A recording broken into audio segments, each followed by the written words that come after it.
A8 option B. क्या? A8 option B. एक काम करो, मुझे वॉइस क्लियर नहीं आ रही है तो आप मुझे टाइप करके बोल दो मैसेज से, मैं उसमें से देख लूंगा। मुझे वॉइस क्लियर नहीं आ रही है आपकी। मैसेज में डाउट नंबर लिख दो, मैं सारे यहाँ पे लिख दूंगा जो भी जिसको भी डाउट है। Hello sir. हाँ, section A4। Section A4 okay. इसके अलावा जल्दी बोलो। Hello sir. हाँ सर आज मेरा 9 o'clock को है ना, मेरे को स्कूल जाने का है मार्कशीट लेने। कितने बजे जाना है? 9 o'clock को। 9 o'clock को? हाँ सर। सर तो मैं वो टाइम पे लीव कर दूंगा और बाकी का लेक्चर रिकॉर्डेड देख लूंगा। ओके ओके, थोड़ा सा लेट चल जाना। Sir D3। हाँ तो सर 9:15 तक चले जाऊंगा। ओके ठीक है। देन बस ये डाउट है। मैसेज भी किया है किसी ने? A8 A9 D3 A8 भी A9 भी sir A6। A3 A3 A4 A4 हो गया। A6 A7 भी A7 ओके। इनके अलावा और कोई डाउट है?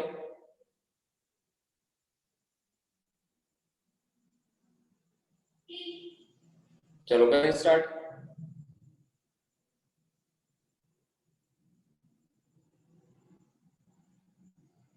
A8 लिख दिया मैंने। ओके तो स्टार्ट करते हैं।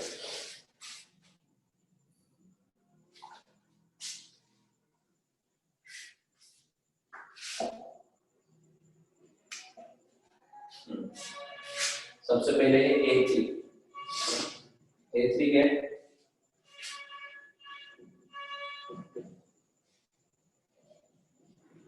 Function fx equal to log of x cube and gx equal to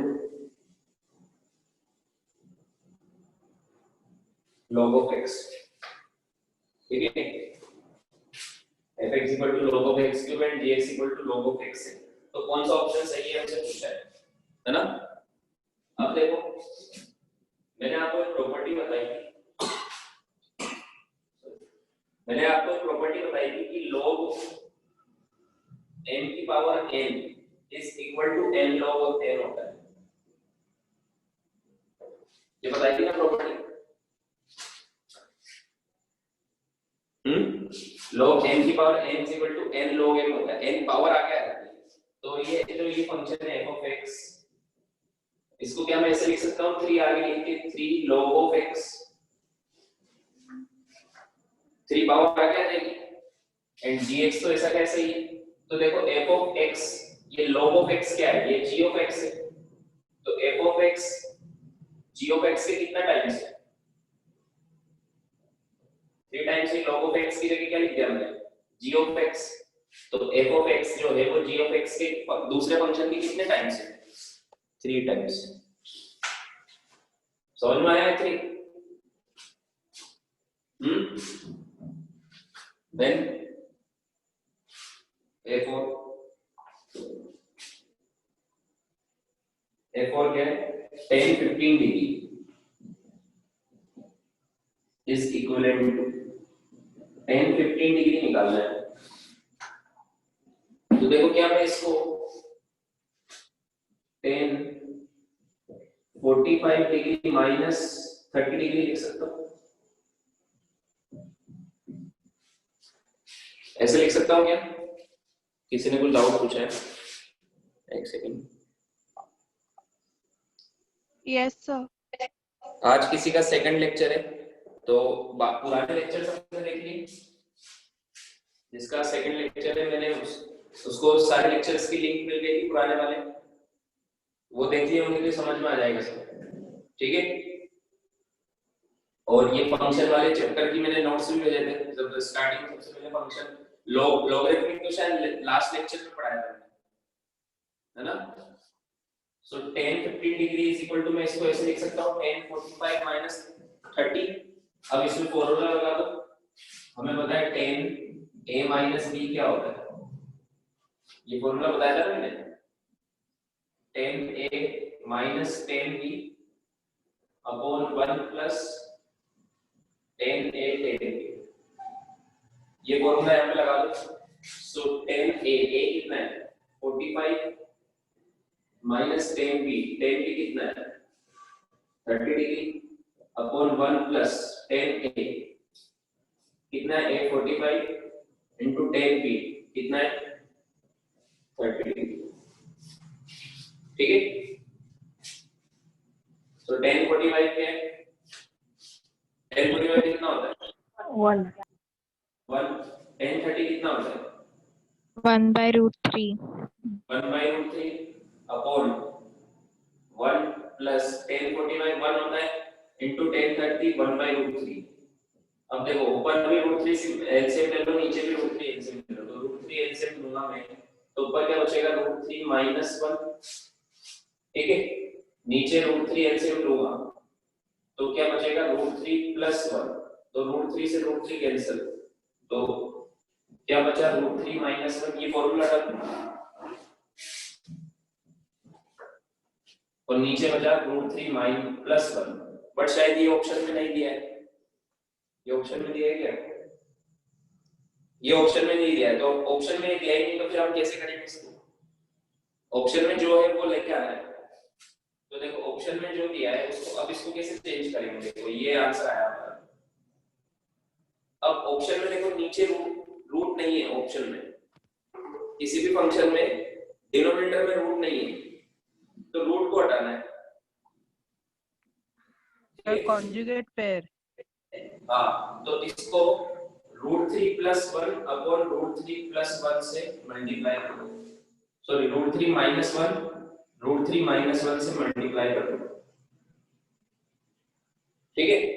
सो ऊपर तो क्या हो जाएगा √3 माइनस 1 का whole square, so a minus b का होल स्क्वायर का फॉर्मूला लगाएंगे तो √3 का स्क्वायर 3 प्लस 1 का स्क्वायर 1, ठीक है, माइनस 2√3, ये बचेगा, इनको मल्टीप्लाई करूंगा तो ऊपर, तो नीचे क्या बचेगा डिनोमिनेटर में √a plus b into a minus b, तो a square minus b square, ये हो जाएगा a plus b into a minus b, क्या होता है a square minus b square, so √3 का square is 3 minus b square, 1 का स्क्वायर इज 1, तो ये क्या बचा 4 माइनस 2√3 बाई 2, अब ऊपर 2 कॉमन आ जाएगा तो 2 से 2 कैंसिल हो जाएगा, तो क्या बचेगा 2 माइनस √2,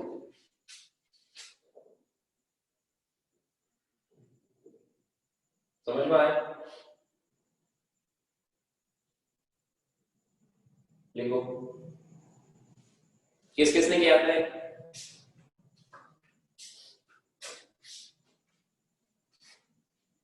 तो इस तरह की प्रैक्टिस धीरे धीरे होगी आपको कि ऑप्शन में ये नहीं है तो कैसे लाए, तो माइंड में ये आया कि इससे मल्टीप्लाई कर देते हैं, सो धीरे धीरे जैसे जैसे हम प्रैक्टिस करते जाएंगे ना, तो ये सब आपको भी समझ में आने लग जाएगा, प्रैक्टिस से आता है ये सब।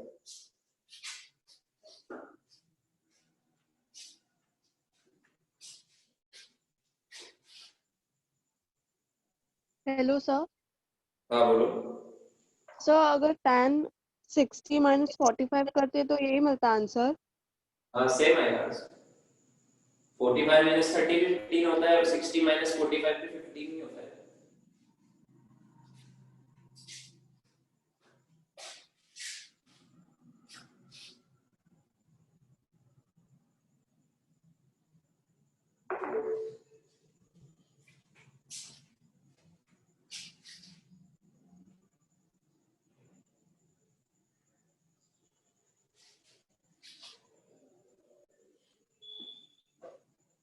निकले ना? Yes sir.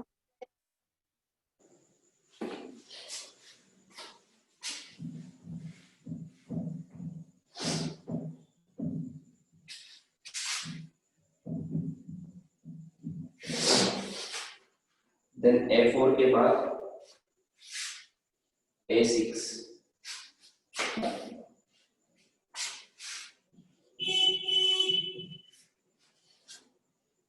A6 तो सिंपल है, formula based sine A into sine A plus B, इसका मल्टीप्लाई करना है बस। तो पहले तो साइन A प्लस B को ओपन कर लो, तो ये साइन है तो साइन A की जैसे ही रहेगा। साइन A प्लस B का फॉर्मूला क्या होता है? Sine Sin A A cos B cos B plus cos A sin B। अब मल्टीप्लाई कर लो अंदर, तो sine square A cos B plus sine A cos A sin B। अब आपने यहाँ तक कर लिया होगा, बट ये ऑप्शन नहीं मिल रहा होगा। ऑप्शन में sin 2A वाला फॉर्मेट है, ऑप्शन में sin 2A इस तरह से गिवन है। तो हमें पता है sin 2A होता है 2 sin A cos A। इसका फॉर्मूला याद होगा मेरे ख्याल से। sin 2A क्या होगा? 2 sin A cos A, ऐसा कुछ आंसर में मिल रहा है, ठीक है। सो ये हम बना सकते हैं यहाँ पर भी। देखो इसमें इंटू 2 करो और डिवाइड बाय 2 करो इस वाले फंक्शन में। सो 2 sin A cos A क्या बन जाएगा? sin 2A। तो क्या आंसर आ जाएगा? sin square A cos B plus sin 2A sin B by 2। ये आंसर है मेरे आंसर।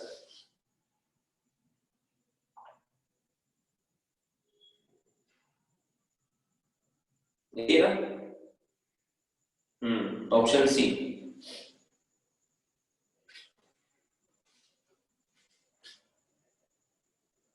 लिख लो।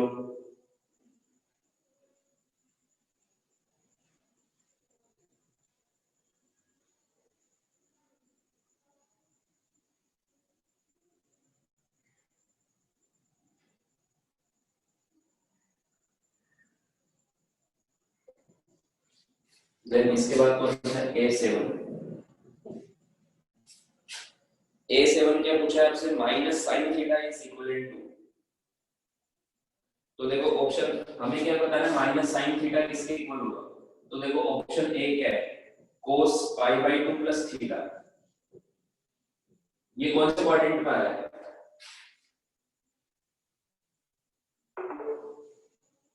ये कौन सा second quadrant सेकंड में आ रहा है ना? सेकंड में cos क्या होता है? नेगेटिव। सेकंड में cos होता है नेगेटिव। और ये कौन सा रूल है? हॉरिजॉन्टल या वर्टिकल? वर्टिकल। वर्टिकल में फंक्शन चेंज हो जाता है, कॉम्प्लीमेंट्री फंक्शन बन जाएगा sin थीटा और माइनस में हो जाएगा क्योंकि ये सेकंड क्वाड्रेंट है, तो ये माइनस sin थीटा के इक्वल है।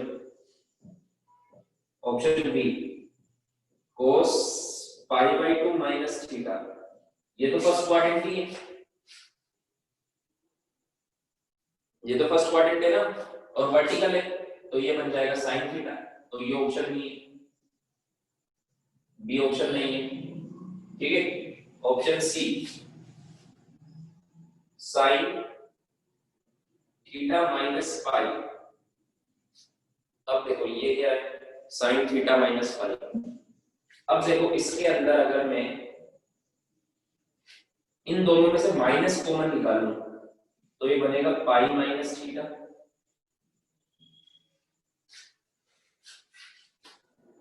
ऐसे बनेगा।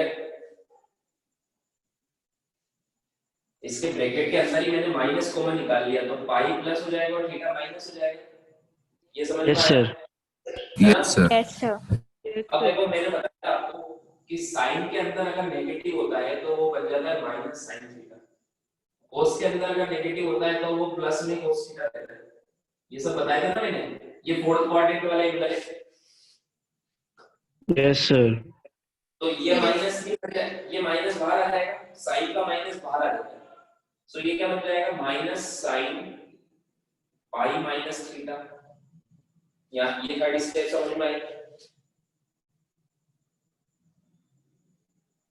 Yes sir. अब ये माइनस को अलग रखो, साइन पाई माइनस थीटा ये कौन सा क्वाड्रेंट है? Second quadrant. 180 माइनस समथिंग कौन सा होता है? सेकंड। सेकंड में साइन पॉजिटिव होता है, सो ये वैल्यू तो पॉजिटिव ही आएगी बट एक माइनस पहले से, सो क्या बन जाएगा? Minus sine theta. हॉरिजॉन्टल में साइन का साइन जाएगा, सॉरी, समझ में आया? Yes sir. सर फिर से समझाओ ना। फिर से समझाना, ये हटा रहा हूं फिर से। देखो मुझे ये थीटा माइनस पाई अच्छा नहीं लगा, मैं चाहता हूं कि पाई माइनस थीटा बन जाए, तो मैंने क्या किया, अंदर ही माइनस कॉमन ले लिया, इसके ब्रैकेट के अंदर ही माइनस कॉमन ले लिया, तो ये पाई माइनस थीटा हो जाएगा। अब मुझे अच्छा लग रहा है, ये मुझे पसंद आ गया, ये आपको भी अच्छा लग रहा होगा, इससे अच्छा ये लग रहा है, समझ में आएगा? अब हमें पता है कि sine minus theta minus sine theta होता है, तो साइन माइनस और pi minus theta minus sine pi minus theta होगा, माइनस बाहर आ जाएगा अंदर से, ये बताया था लास्ट क्लास में। हाँ सर, हाँ सर। तो माइनस बाहर आ गया। अब हमें इसको सोल्व करना है, तो sign pi minus theta, second quadrant में साइन पॉजिटिव होता है और साइन का साइन रहेगा हॉरिजॉन्टल रूल है ना, तो माइनस और इसका साइन का साइन रहेगा, तो साइन थीटा ये आ गया आंसर। तो ये भी साइन माइनस साइन थीटा के इक्वल है। अब आया समझ में? हाँ हाँ सर समझा। अब देखो ऑप्शन डी क्या बोल रहा है, साइन पाई प्लस थीटा, ये तो सिंपल है, यहां पे लिखता हूं साइन पाई प्लस थीटा, कौन सा क्वाड्रेंट है? थर्ड। थर्ड। थर्ड में साइन नेगेटिव होता है, थर्ड में टेन और कोट पॉजिटिव होता है, बाकी सब नेगेटिव, और ये हॉरिजॉन्टल रूल है, तो साइन का साइन रहेगा, तो क्या आएगा आंसर? माइनस साइन थीटा, ये भी सही है। तो ए सी डी तीनों का आंसर माइनस साइन थीटा आ रहा है, तो तीनों ऑप्शन है।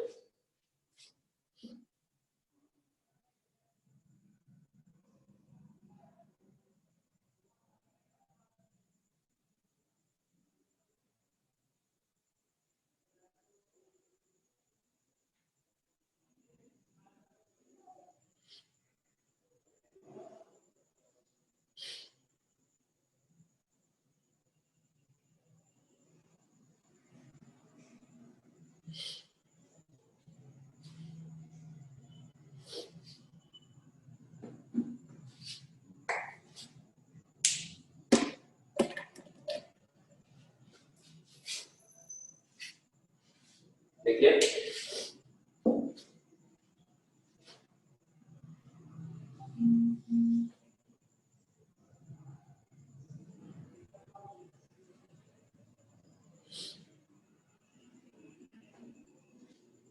दादू,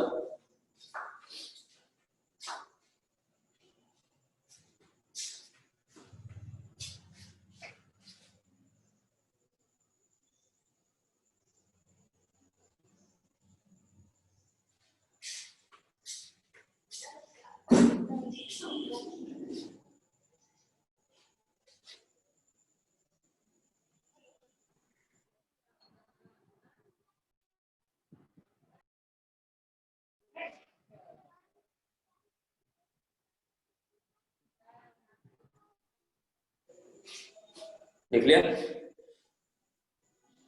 हाँ सर हो गया। ए एक पूरा बताना है या फिर ऑप्शन बी प्रूव करना है? किसी को पूरा डाउट है या फिर बी कर दूं बस?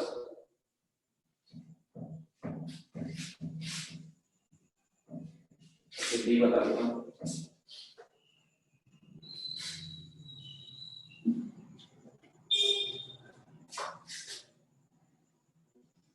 A8 का option B, if x1 sir हाँ सर लास्ट टाइम हम लोग प्रोडक्ट रूल तक ही सीखे थे ना? प्रोडक्ट रूल तक सीखे थे। हाँ चलेगा सर। क्या क्या सर? क्वोशिएंट रूल भी सीखे थे, डिवाइड वाला। हाँ x2 is equal to 6। Doubt है क्या उसमें? नहीं सर, मैं कंफर्म कर रहा था। ओके, वो हम जब पढ़ेंगे ना तो मैं आपको बता दूंगा कहाँ तक पढ़ेंगे। x1 is equal to 8 sin theta, x2 is equal to 6 cos theta. So option B क्या बोल रहा है? x1 प्लस x2 बताना है, x1 प्लस x2 की वैल्यू बतानी है। तो x1 plus x2 value put कर दो, 8 sin theta plus 6 cos theta. But option में ऐसे नहीं किया मैंने, ऑप्शन आपने देखा हो तो उसमें cos नहीं है, सिर्फ sin है। तो हमें cos को एलिमिनेट करना है। हमें किसको एलिमिनेट करना है? cos को एलिमिनेट करना है, ठीक है। सो हम क्या करेंगे, 8 और 6 का ट्रायंगल बनाएंगे। वो मैंने बताया था ना, cos या sin को एलिमिनेट करना है तो क्या करना होगा, 8 और 6 का ये जो कांस्टेंट है इसका ट्रायंगल बनाओगे।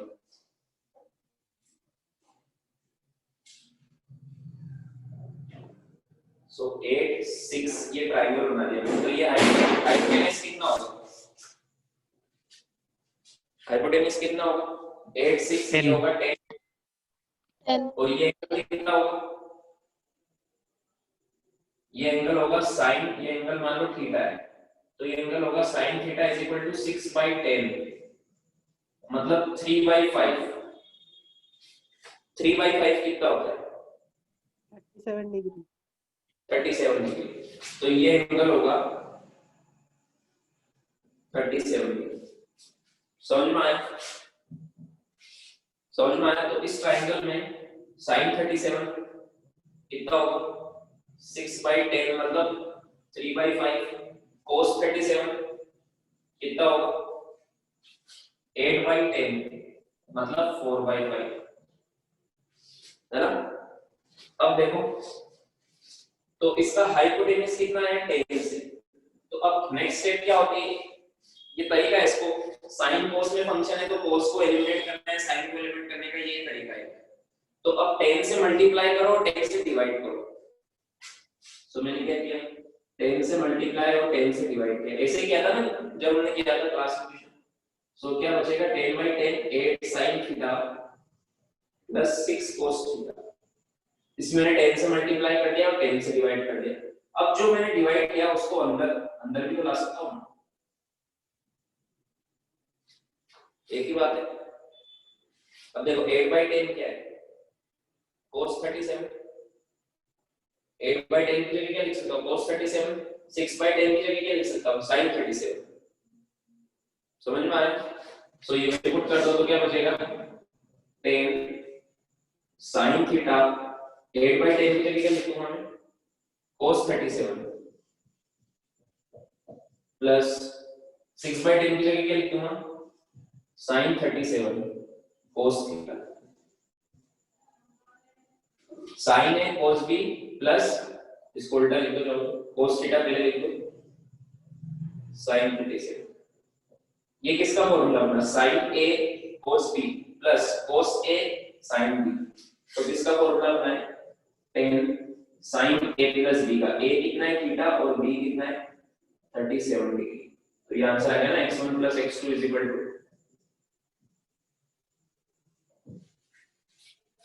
आया समझ में? Yes, sir. कर लोगे ऐसे मिशन? Yes, sir. लिखो।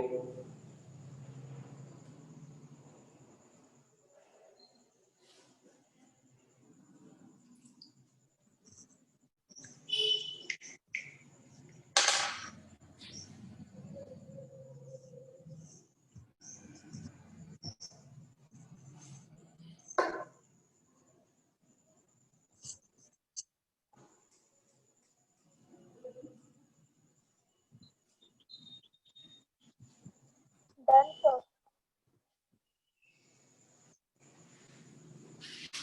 डन।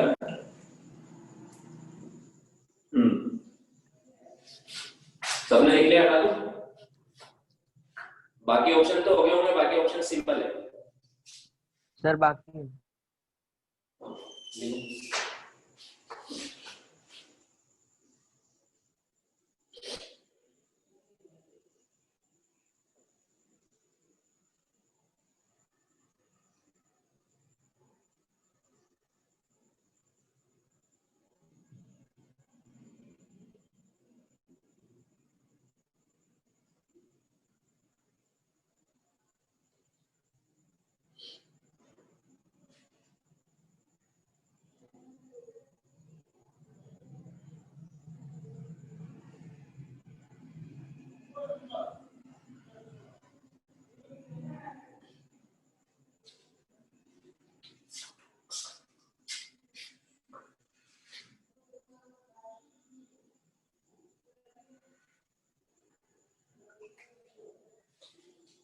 हटा दूं?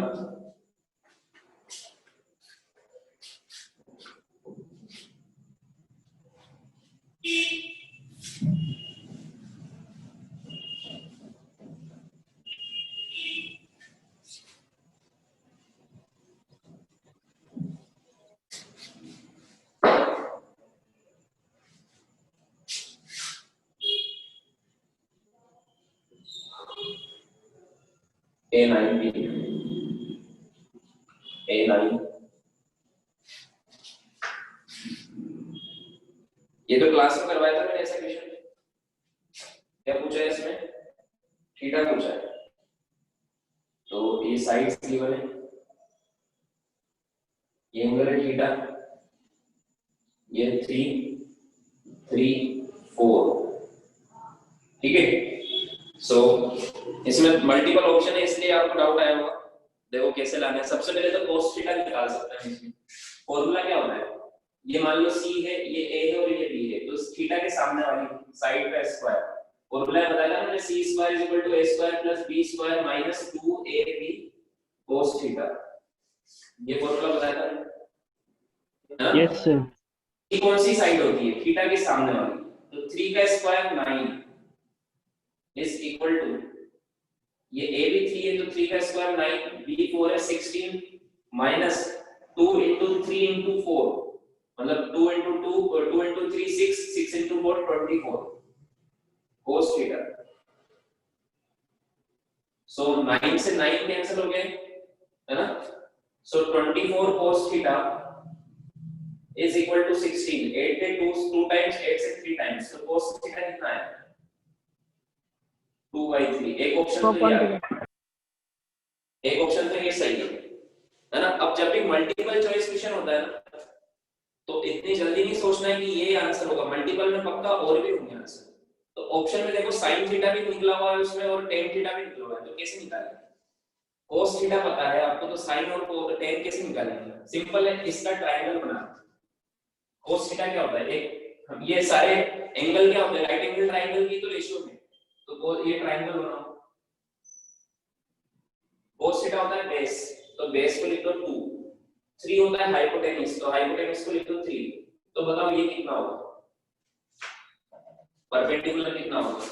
ये मान लो x है, तो क्या लिखूंगा मैं? x square plus 4 is equal to 9।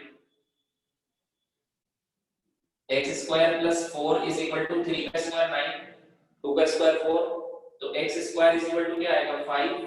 x is equal to आएगा √5, तो ये आया √5।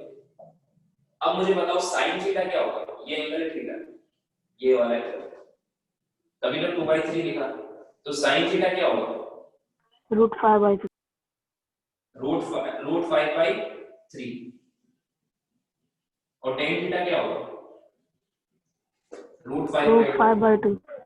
अब देख लो कौन कौन सा ऑप्शन सही है।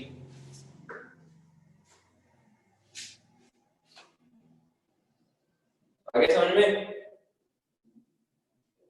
Yes, sir. सर ये आपने सेकंड वाला क्यों किया, एक बार वापस बता सकते हो क्या? यहाँ से हाँ हाँ सर, हाँ ये फॉर्मूला तो पता है ना आपको? हाँ। इससे cos थीटा की वैल्यू आ गई। ये कोसाइन रूल से cos थीटा की वैल्यू आ गई। अब cos थीटा 2/3 है, तो मैंने एक ट्रायंगल बनाया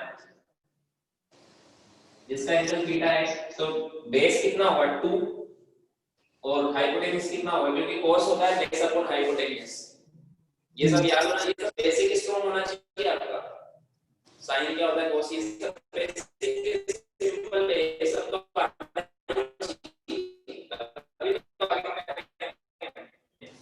ये साइड की वैल्यू निकाली है √5। तो sin थीटा क्या होगा? परपेंडिकुलर अपॉन हाइपोटेन्यूज, मतलब √5/3। थीटा क्या होगा? परपेंडिकुलर अपॉन बेस, मतलब √5/2। Okay sir. लिख लो। तो जितना जितना आप पढ़ते जा रहे हैं ना हर लेक्चर में, वो बेसिक है पूरा, वो उसको आपको ऐसे कैसे आपके माइंड में फिट करना है। अगर मान लो आपने ये पता नहीं है कि sin थीटा क्या होता है, cos थीटा क्या होता है, या फिर मान लो ये फॉर्मूला ये भी बेसिक है, ठीक है, तो आगे लेवल टफ होता जाएगा धीरे धीरे। अभी तो इजी लेवल चल रहा है। So, सर इसका ये कौन basic सा सम है? क्या ये सम नंबर कौन सा है? A9 होमवर्क नहीं किया आपने? नहीं सर, मेरे बुक में सिर्फ A7 तक ही है, इसलिए। आपको कौन सी बुक मिल गई थी? वो बुकलेट है ना, रेजोनेंस से मिला है वो। उसमें पक्का देखना A7 A9 भी तो है। नहीं नहीं सर, सर, A7 तक ही है, फिर सेक्शन बी चालू हो जाए। सर एडवांस वाले बुक में सिर्फ A7 तक ही है। मेंस और एडवांस दोनों सेम नहीं है इसमें। फर्स्ट चैप्टर की मेंस और एडवांस दोनों सेम है। चलो कोई बात नहीं, देखते हैं।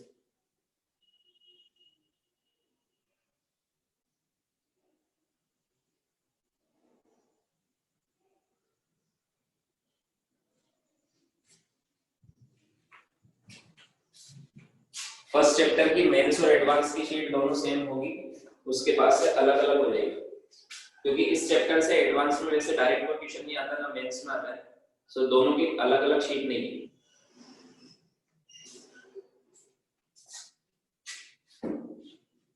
लिख लिया?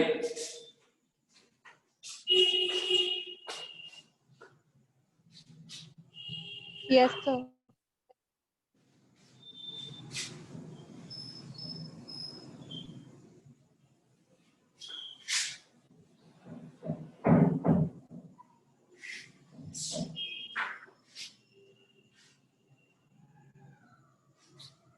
इसके बाद D3 है ना, D3 क्या है? y is equal to sec x plus 10x into sec x minus 10x। तो a plus b into a minus b करो पहले, हमें इसका dy by dx बताना है, डिफरेंशिएशन बताना है। तो डायरेक्ट करने से पहले क्या देखते हैं, थोड़ा सा क्लिक होगा कि इसको मैं मल्टीप्लाई कर दूं a plus b a minus b वाला फॉर्मूला बनता है, तो क्या हो जाएगा? y is equal to हो जाएगा sec square x minus 10 square x। तो ये तो 1 होता है, ये तो 1 होता है ना, sec square theta minus 10 square theta. तो इस कांस्टेंट का डिफरेंशिएशन 0 होता है। कांस्टेंट का डिफरेंशिएशन क्या होता है? 0। तो ये आंसर आएगा इसका।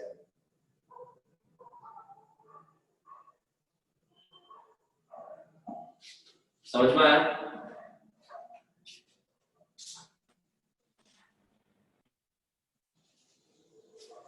और तो कोई डाउट नहीं है?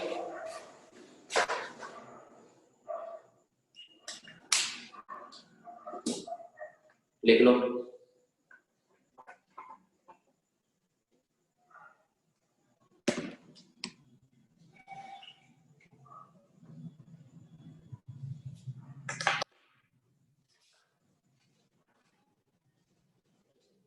Hello, start.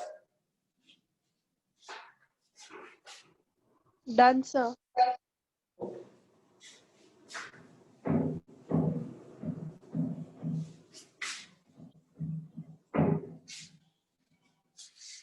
अब देखो डिफरेंशिएशन टॉपिक चल रहा था। डिफरेंशिएशन में हमने किस तरह के क्वेश्चन देखे थे, सारे फॉर्मूले देखे थे, फिर प्रोडक्ट रूल कैसे लगाते हैं और क्वेश्चन रूल कैसे लगाते हैं। फॉर एग्जांपल हमने क्या क्या करना सीख लिया था, जैसे हमें ये करना तो आता ही है, इसका डिफरेंशिएशन हमें इसका भी आता है x square plus sin x, फिर प्लस माइनस में तो भी आता है, फिर मल्टीप्लाई में हो तो भी आता है, ये भी आता है ना, और डिवाइड में हो तो भी आता है। ये सब करना आता है ना, यहाँ तक सीख लिया। ये तो सिंगल फंक्शन है, ये प्लस माइनस वाला दोनों का अलग अलग सिंबल हो जाता है, ये प्रोडक्ट रूल से, ये क्वेश्चन रूल से। यहाँ तक किसी को डाउट है कुछ भी? No sir. अब देखो, अब हमें क्या नहीं आता है वो देखते हैं। अगर मैं आपसे बोलूं y is equal to sin x square, ये करना आता है क्या? इसका डिफरेंशियल। या फिर मैं आपसे बोलूं y is equal to sin square x, ये भी नहीं आता है। हमें sin x का आता है, बट हमें ये नहीं आता है, ये नहीं आता है, ठीक है। हमें e की पावर x का आता है, बट हमें e की पावर 2x का नहीं आता है, या फिर हमें e की पावर x का स्क्वायर ये नहीं आता है। तो अब ये कैसे करते हैं, ये सीखना है, समझ में आएगा। सो लिखो topic next, differentiation by chain rule. Topic लिखो डिफरेंशिएशन बाय चेन रूल।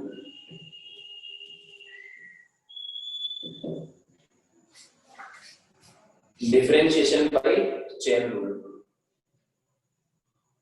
ठीक है। अब इसका कोई थ्योरी नहीं है, इसका कोई फॉर्मूला नहीं है, डायरेक्ट एग्जांपल से बताऊंगा मैं कैसे करते हैं। और ये चेन रूल कब लगाते हैं, चेन रूल का मतलब क्या होता है, ये सब एग्जांपल से समझ में आएगा। जैसे एक एग्जांपल दिया मैंने, y = sin 2x + 5, इसका डिफरेंशिएशन करना है, ठीक है। y = sin 2x + 5। अब देखो सबसे पहले तो इसमें कितने फंक्शन है, देखो एक तो ट्रिग्नोमेट्रिक फंक्शन है जो सबसे पहले आ गया, sin cos tan ट्रिग्नोमेट्रिक होते हैं। फिर इस फंक्शन के अंदर ये भी एक फंक्शन है, ये कौन सा फंक्शन है, अलजेब्रिक।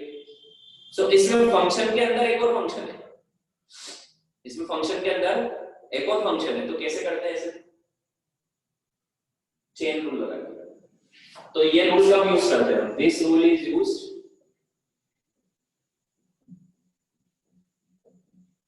when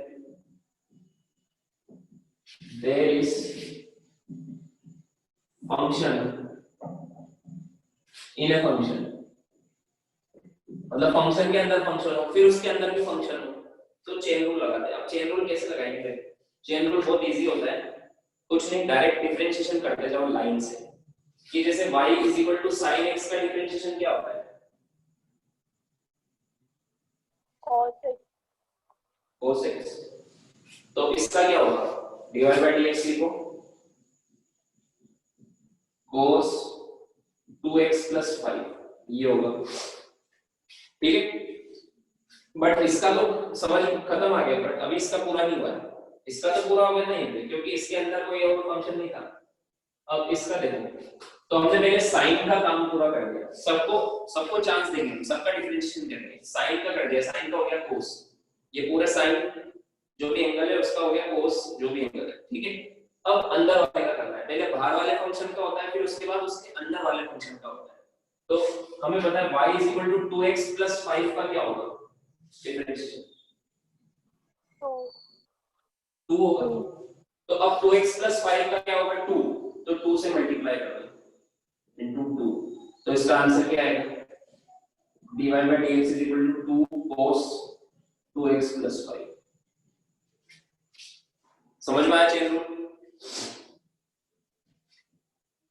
समझ में आया। एक और एग्जांपल देखो,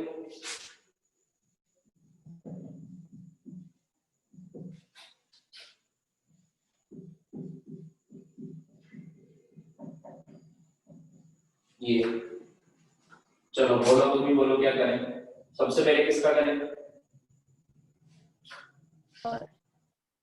cos का। तो cos x का क्या होता है,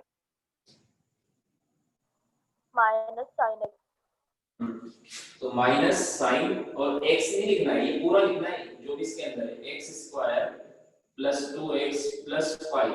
अब क्या करें बताओ,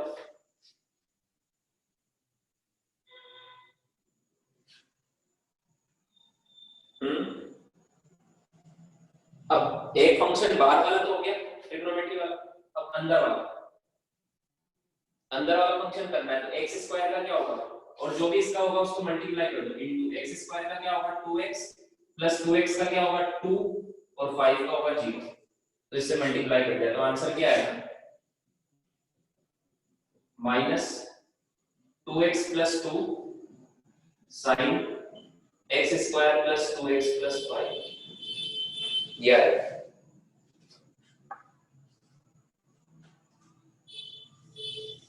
सर सेकंड वाला फिर से समझाओ ना। फिर से बता दो,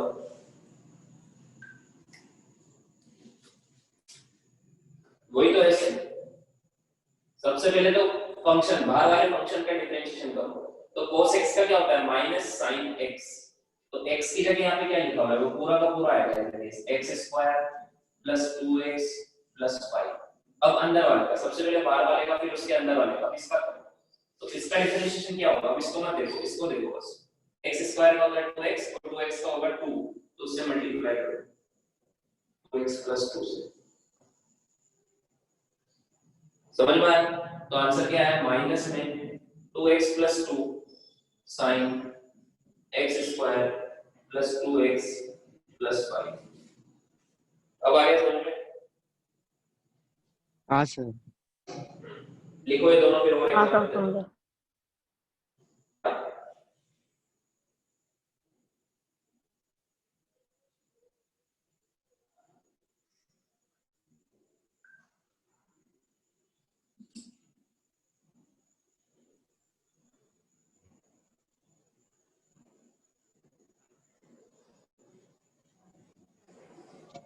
सर हाँ बोलो।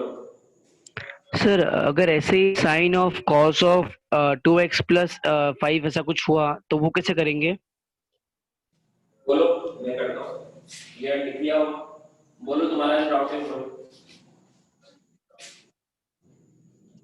y is equal to sin of cos of 2x plus 5। 2x plus 5। ये बोला है क्या तुमने? Yes sir. अब देखो सबसे पहले कौन सा फंक्शन है? सब देखो इधर। सबसे पहले कौन सा फंक्शन है? साइन। तो साइन का करता हूँ। साइन का क्या होता है? cos। तो dy by dx is equal to sine का हो जाएगा cos। तो cos और साइन के अंदर क्या था वो पूरा लिख दो cos 2x plus 5। ये अभी हमने किसका कर दिया? साइन का। ये साइन का करने से ये पूरा आ जाएगा। ठीक है? Okay sir. हाँ यहां तक कोई डाउट है क्या? No sir. अब किसका करेंगे? cos का। तो cos का क्या होता है? माइनस साइन और वो मल्टीप्लाई में होगा। cos का क्या होगा? ये हटा दो क्या इधर वाला? ये बढ़ा जाएगा क्योंकि ये हटा दो पूरा।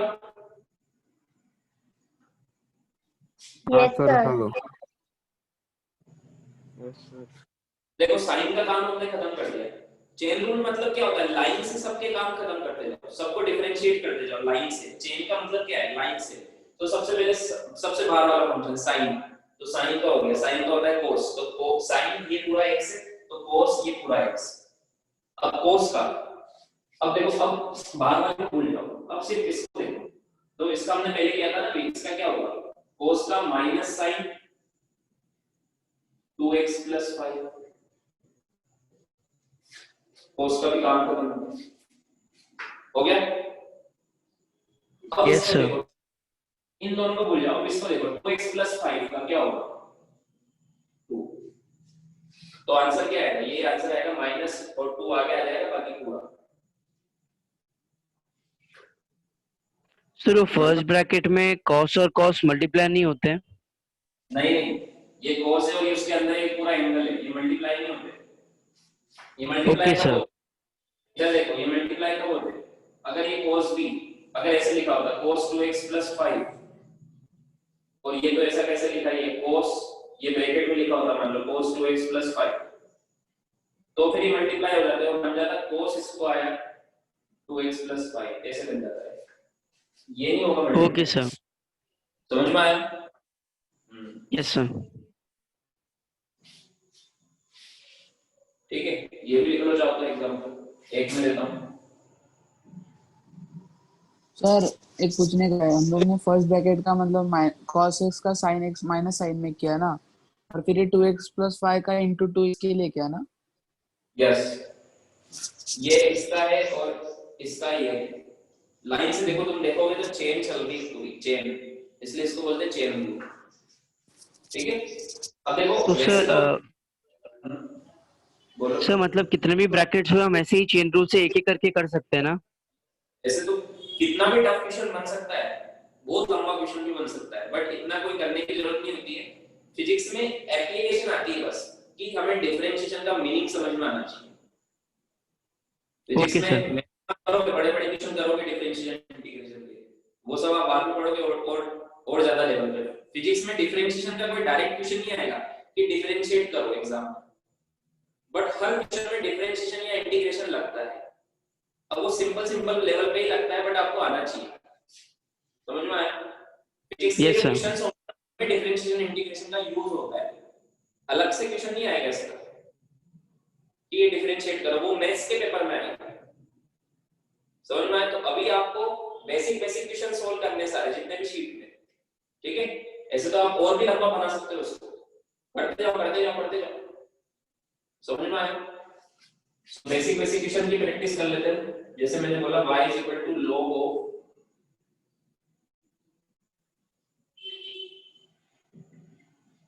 sin x, इसको करो। ln मतलब क्या होता है? Natural log. ln का डिफरेंशियल पता है ना? 1/x. यस।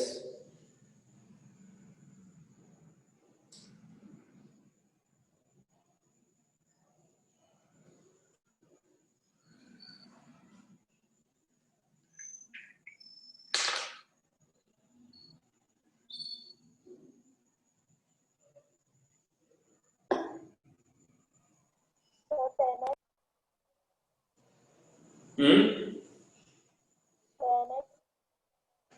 10x आएगा या cot x आएगा? cot x. cot x आएगा। देखो कैसे करेंगे।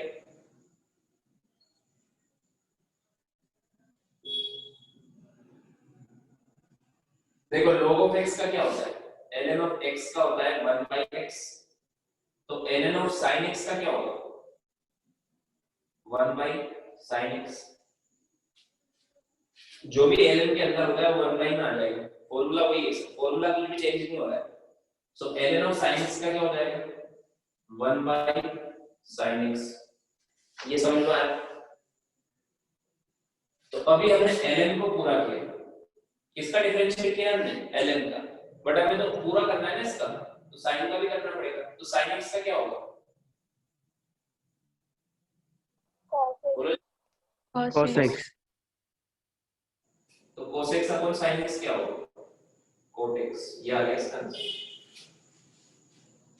समझ में आएगा? अब देखो ये इक्वेशन ऐसा भी हो सकता था, ln of sin 2x + 5, लिखना नहीं मैं करके बता रहा हूं। तो ln का क्या होगा? 1 अपॉन sin 2x + 5, ठीक है? ये ln का हो गया। फिर sin 2x + 5 का क्या होगा? cos 2x + 5, फिर 2x + 5, ये sin हो गया। फिर 2x + 5 का क्या होता है? * 2। तो आंसर क्या होगा? sin अपॉन cos, ये तो होता है cot 2x + 5 * 2, ये आंसर आ जाता है। समझ में आया? Yes, sir. Yes, sir. और करते हैं। Sir, I have a doubt. हाँ बोलो। सर मैंने ln को अलग से किया और sin को अलग से किया, डिफरेंशिएशन। अलग से कैसे? मतलब वो प्रोडक्ट रूल तो नहीं लगा दिया आपने?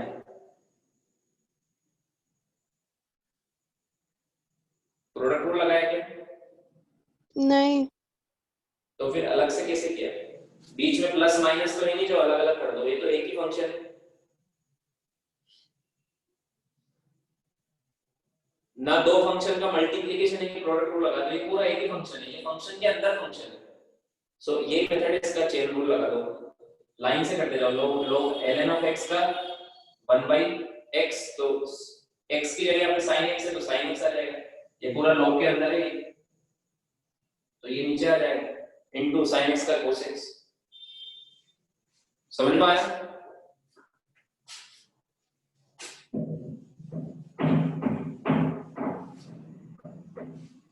चलो छोड़ दे दो।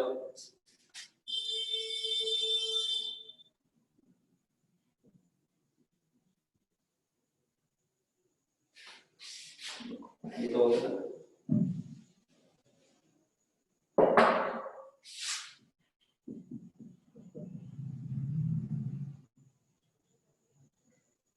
पहले सिंपल साइंस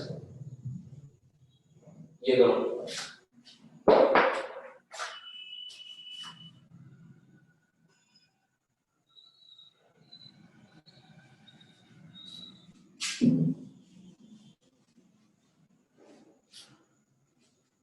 इसमें सबसे बाहर कौन सा फंक्शन है?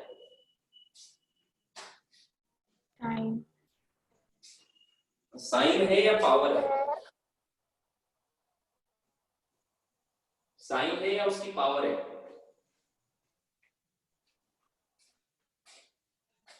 देखो ये जो स्क्वायर है, चलो इससे पहले ये वाला कर लो, y = sin x²। इन दोनों में डिफरेंस पता है ना, मैंने बताया ये तो पूरे sin x का होल स्क्वायर है और ये सिर्फ इसके एंगल का स्क्वायर है। तो इसका तो क्या होगा, इसमें sin पहले आ रहा है तो sin का हो जाएगा cos x² और x² का हो जाएगा 2x। ये आंसर आएगा इसका। ये तो कर लिया था हमने, है ना? ऐसा तो कर लिया था ना।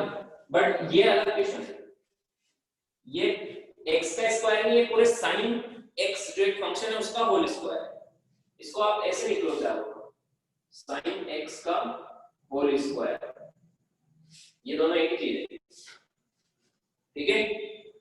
अब देखो, अब मुझे बताओ सबसे बाहर क्या है, पावर है या फिर साइन है? Sir power. पावर है। सबसे पहले पावर सोल्व होगी। जैसे x² का डिफरेंशिएशन होता है 2x, वैसे sin x के होल स्क्वायर का डिफरेंशिएशन क्या होगा? पहले पावर सोल्व होगी सबसे पहले, 2 sin x। समझ में आया? ये समझ में आया? सबसे पहले पावर 2 पावर आगे आ गई और एक पावर कम हो जाएगी तो sin x की पावर 1 ही बचेगी। ये समझ में आया? तो जल्दी आना बोलो तो मैं आगे बताऊं। Yes, sir. Yes, sir. Yes, sir. Yes, sir. अब फर्स्ट हो गई। अब सेकंड नंबर पे आ रहा है sin, तो इसका क्या होगा? cos x। sin x का क्या होगा? cos x। तो 2 sin x cos x क्या होता है? आंसर आ जाएगा sin 2x। समझ में आ रहा है? अब अगर तुम्हें अच्छे से समझ में आ गया तो ये वाला तुम कर सकते हो, sin cube x। ये करके बताओ।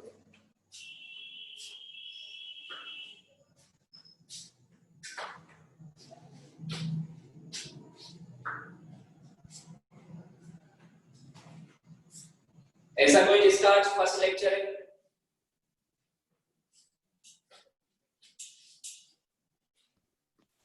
जल्दी से बताओ, किसी का आज फर्स्ट लेक्चर है?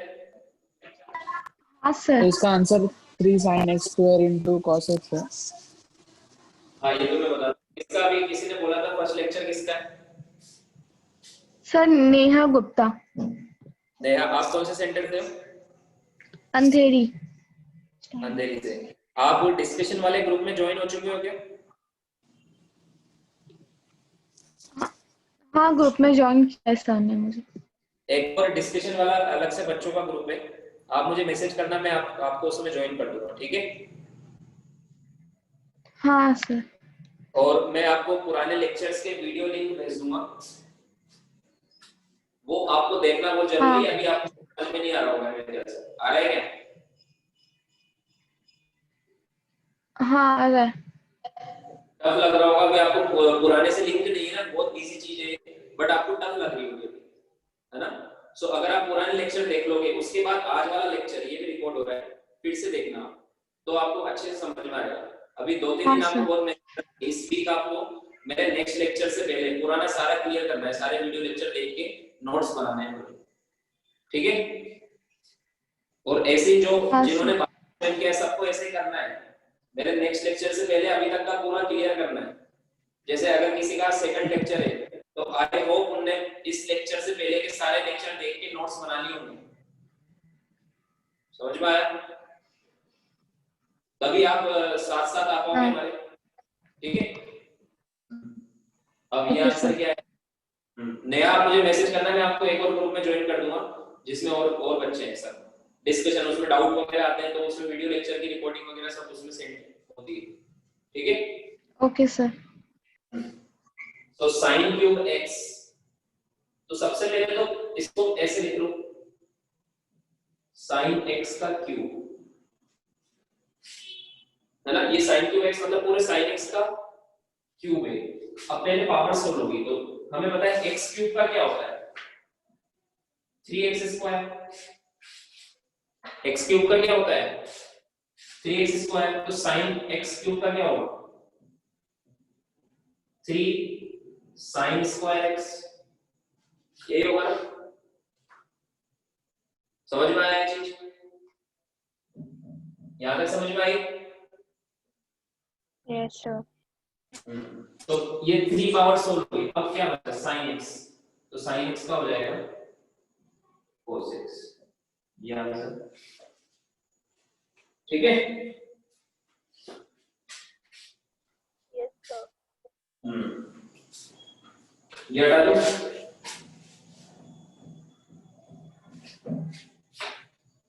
तो अब तुम करो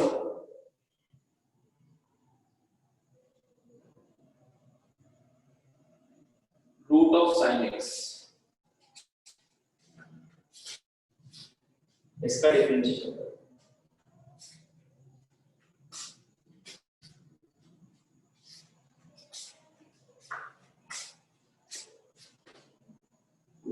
हटा दो।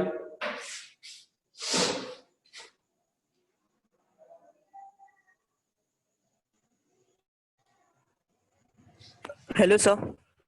हाँ बोलो। सर मैं अभी लीव कर रहा हूँ सर। हाँ ठीक है, तुम वीडियो लेक्चर जरूर देखना, वरना क्लास में आगे का समझ में नहीं आएगा। जैसे स्कूल से आऊंगा। Thank you sir. Okay bye.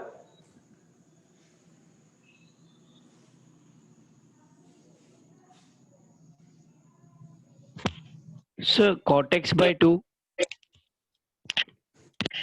Right, देखते हैं चलो। रूट मतलब पावर कितनी 1/2। तो आपको ध्यान होगा मैंने रूट x का डिफरेंशिएशन करवाया, मैंने बोला था याद भी कर लो, इसका डिफरेंशिएशन क्या है 1/2 root x। 1/2 root x। सबको याद है क्या? ये कैसे आया था x की power 1/2 y is equal to, तो 1/2 आगे आ गया था और x की पावर -1/2 बचा था, नीचे आएगा तो क्या बन जाएगा 1/2 x की पावर +1/2, मतलब 1/2 x की पावर 1/2 मतलब रूट x, ये होगा ना?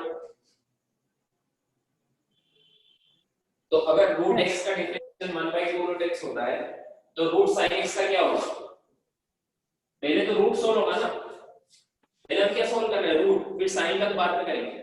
सो dy by dx क्या होगा इसका 1/2 रूट sin x। ये हमने रूट सोल्व कर लिया। किसी को डाउट है क्या रूट कैसे सोल्व किया?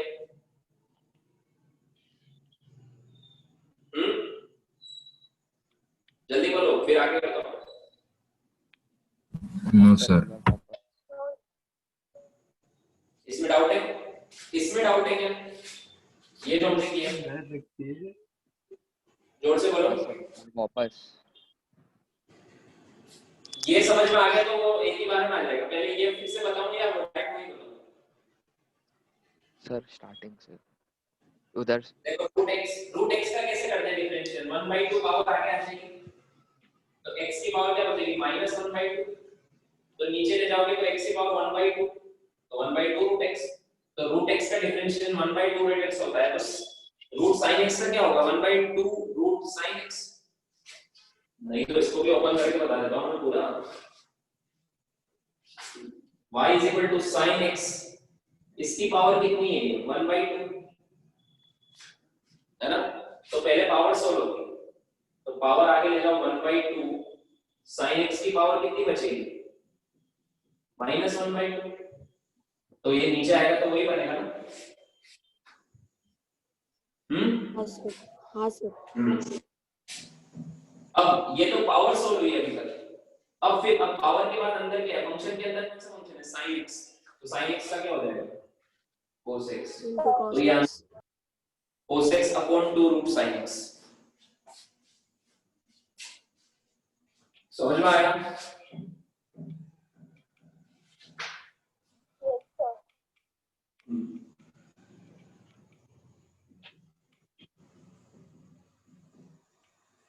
ये करो।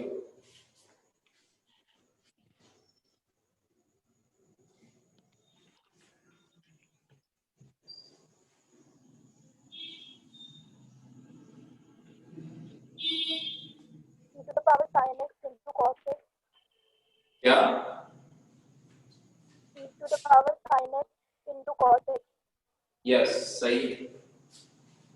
इसमें कौन सा फंक्शन है? ये sin x कोई पावर नहीं है जो पहले सोल्व हो जाएगी। पावर होती है 1 2 3 4 5। पहला फंक्शन है इसमें e की पावर x वाला, तो e की पावर x का e की पावर x होता है, y e की पावर x। इसका डिफरेंशिएशन क्या होगा? e की पावर x। तो पहले e सोल्व होगा, तो e की पावर sin x का होगा e की पावर sin x। फिर ये अब ये सोल्व हो गया, अब sin x सोल्व होगा, तो इनटू sin x का क्या होगा? cos x। समझ में आ गया?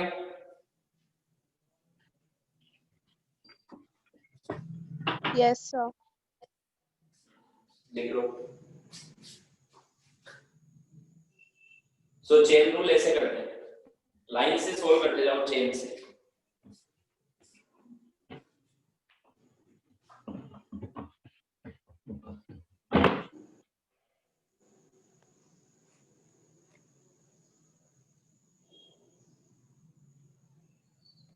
Hello sir. Hello sir screen clear नहीं आ रहा। सबको नहीं आ रहा है क्या? हाँ सर क्लियर नहीं आ रहा है। Yes sir. आ रहे हैं sir.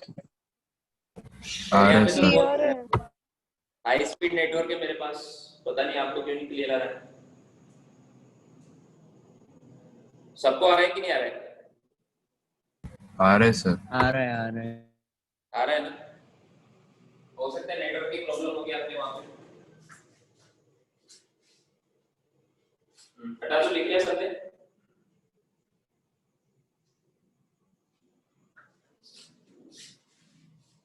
Okay, so chain rule is over. इस पे प्रैक्टिस करना है आपको मॉड्यूल में से, मैं आपको होमवर्क दे दूंगा। Then differentiation by differentiation, next topic है differentiation of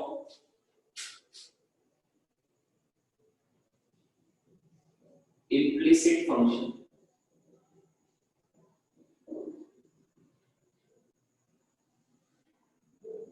differentiation of implicit function, ठीक है? Differentiation of implicit function। अब ये implicit क्या होता है? देखो implicit क्या होता है, देखो जैसे अभी तक जो हम पढ़ रहे थे वो होते थे explicit functions। अभी तक जो हम पढ़ रहे थे उनको बोलते हैं एक्सप्लिसिट फंक्शंस। जैसे example y is equal to sin x, y is equal to x square plus 2x plus 3, y is equal to e की पावर x plus 10x। ये क्या होते हैं? एक्सप्लिसिट फंक्शंस होते हैं, ठीक है? ऐसे फंक्शन जो सिर्फ जिसमें एक ही वेरिएबल, जैसे इसमें एक ही वेरिएबल है ना x x x, तो इनको क्या बोलते हैं? Explicit function. इम्प्लिसिट फंक्शन क्या होते हैं?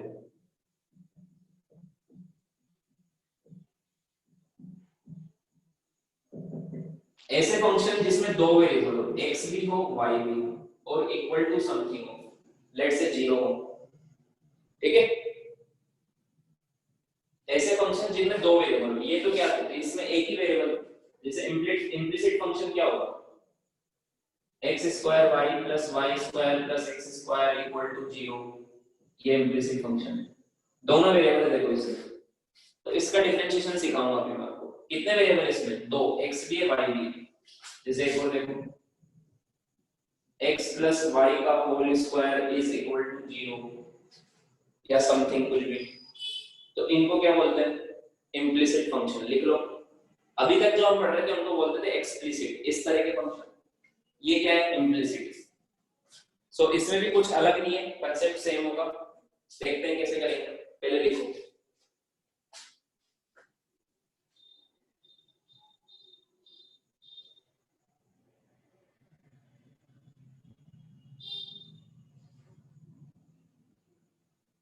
सर स्क्रीन क्लियर दिख ही नहीं रहा है, मैंने लीव करके ज्वाइन किया तभी भी। क्लियर मतलब ये रीडेबल नहीं है क्या? नो सर नहीं होगा। एक काम करें, मैं मीटिंग क्लोज करके फिर से स्टार्ट करता हूँ, तुम सब फिर से ज्वाइन करो, हो सकता है उससे फर्क पड़े। ऐसा करें क्या? सर ये but नहीं बोले सर एयरप्लेन मोड पे डाल के वापस नेट चालू करे तो हो जाएगा। ओके मेरे को तो क्लियर दिख रहा है। अरे मैं हाँ टैबलेट से पढ़ाता क्लियर है।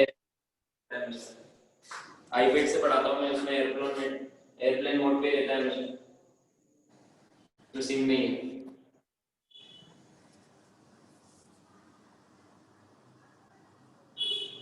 ठीक है, दो मीटिंग क्लोज करूंगा तो फिर वो रिकॉर्डिंग ब्रेक हो जाएगी, फिर 2 लेक्चर में कन्वर्ट हो जाएगी। आप एक बार और फिर से लीव करके वापस ज्वाइन हो, अगर फिर भी दिक्कत आ रही है तो फिर वीडियो रिकॉर्डिंग में देखना। सबको क्लियर नहीं दिख रहा है तो फिर कुछ प्रॉब्लम है। अगर एक दो को क्लियर नहीं दिख रहा है तो फिर वो उनके नेटवर्क की प्रॉब्लम है। बाकी सबको कैसा दिख रहा है? क्लियर है सर। क्लियर है सर। क्लियर है। सर क्लियर है और रीडेबल भी पूरा। तो फिर वो बेटा आपकी नेटवर्क की प्रॉब्लम है वो, या तो फिर आप ट्राई करो दोबारा उसमें देखना वीडियो रिकॉर्डिंग। ठीक है, लिख लिया सबने? Yes sir. अब देखो कैसे करते हैं, इम्प्लिसिट फंक्शन कैसे करते हैं डिफरेंशिएशन। फॉर एग्जांपल इक्वेशन है x cube plus y cube plus xy equal to 0। इसका हमें निकालना है dy by dx। हमें क्या निकालना है? dy by dx।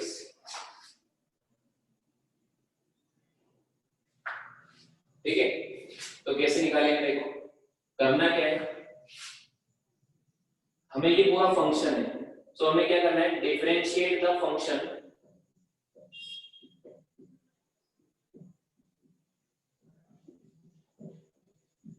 ये पूरे फंक्शन को डिफरेंशिएट करो विद रिस्पेक्ट टू, किसके रिस्पेक्ट में? x के, विद रिस्पेक्ट टू x करते जाओ, बस डिफरेंशिएट करते जाओ x के रिस्पेक्ट में। तो x क्यूब का डिफरेंशिएशन क्या होगा x के रिस्पेक्ट में? हमें आता है ये तो पहले से। x क्यूब का डिफरेंशिएशन 3x स्क्वायर होता है। हम कर देते ना x क्यूब का डिफरेंशिएशन x के रिस्पेक्ट में क्या होता था? 3x square. तो इसका तो हो जाएगा 3x square dy by dx। करते जाओ, इसका x क्यूब का होगा 3x स्क्वायर। अब देखो y का डिफरेंशिएशन x के रिस्पेक्ट में क्या होगा? Differentiation of y with respect to x क्या होता था? dy by dx होता था। ये y का डिफरेंशिएशन x के रिस्पेक्ट में क्या होता था? dy by dx ये होता था ना। जल्दी से आना बोलो। हाँ सर। Yes sir. मैंने लिखवाया था ना आपको, what is the meaning of differentiation of y with respect to x। तो मैंने बोला था it is the ratio of differential change in y to differential change in x। समझ में आया? Yes sir. Yes sir. तो y स्क्वायर का differentiation क्या होगा with respect to x? y का ये होता है, तो y स्क्वायर का क्या होगा? देखो इधर मैं करके बताता हूँ एक बार। अब देखो ये चेन रूल लगेगी इसमें, पहले पावर सोल्व होगी। पहले क्या सोल्व होगी? पावर। तो पावर है 2, तो 2 आगे आ जाएगी, तो y स्क्वायर का हो जाएगा 2y। फिर y का होगा डिफरेंशिएशन x के रिस्पेक्ट में, तो वो क्या होगा? dy by dx। ये समझ में आया? Yes sir. तो फिर y क्यूब का क्या होगा? इसका डिफरेंशिएशन क्या होगा? पहले पावर, तो 3y स्क्वायर बचेगा और फिर y का होगा dy by dx। म्यूट हो जाओ किसी का। ये समझ में आ गया? ये कहीं साइड में आप लिख लेना। ये सबका क्या? y के डिफरेंशिएशन, y स्क्वायर का डिफरेंशिएशन, y क्यूब का differentiation with respect to x ये होता है। ठीक है, सिंपल है। अब यहाँ पे लगाएंगे रूल। सो x क्यूब का तो 3x स्क्वायर हो गया, y क्यूब का क्या होगा? x के रिस्पेक्ट में कर रहे हैं हम इसका। ये सब किसके रिस्पेक्ट में कर रहे हैं? क्योंकि डिवाइड बाय dx पूछा है। तो y क्यूब का क्या होगा? जल्दी बोलो, 3y square into dy अभी करके बताया, dy square dy by dx, ठीक है। अब ये x into y का करना है, तो इसमें लगेगा प्रोडक्ट, क्योंकि दो वेरिएबल, प्रोडक्ट रूल लगेगा। तो x into y का अलग से कर लो पहले, कहीं पे यहाँ लिख देना, क्योंकि अभी फर्स्ट टाइम कर रहे हैं तो एक साथ करने में हमें मुश्किल होती है। तो x y का अलग से करो, x y का डिफरेंशियल, तो प्रोडक्ट रूल लगाएंगे। तो पहले x को लिखेंगे और y का डिफरेंशियल, y का डिफरेंशियल क्या होता है, dy by dx। फिर y को लिखेंगे और x का डिफरेंशियल क्या होगा, 1। yes समझ में आया? तो ये आएगा इसका आंसर। तो यहाँ लिख दो x इसका dy by dx plus y equal to 0 का तो 0 ही होगा, ठीक है। अब क्या करना है, देखो ये इसका और ये इसका। अब क्या करना है, तो dy by dx बताना है। तो dy by dx वाली टर्म्स एक तरफ रखो और वो बाकी सब उधर ले जाओ। सो इधर क्या बचेगा, 3y square dy by dx plus x dy by dx is equal to इधर minus y plus 3x square, ये बचा क्या, ये समझ में आया। नेक्स्ट स्टेप, अब dy by dx कॉमन ले लो इधर, तो क्या बचेगा, 3y square plus x is equal to इधर क्या, minus y plus 3x square. So dy by dx क्या है, minus y plus 3x square upon 3y square plus x। This is the answer. क्या क्लियर है सबको? yes sir देखो नहीं sir नहीं समझा ये वाला पूरा। क्या ये कहाँ पे डाउट है, इम्प्लिसिट फंक्शन ये नहीं समझ नहीं आ रहा। डाउट कहाँ पर है ये बताओ पहले।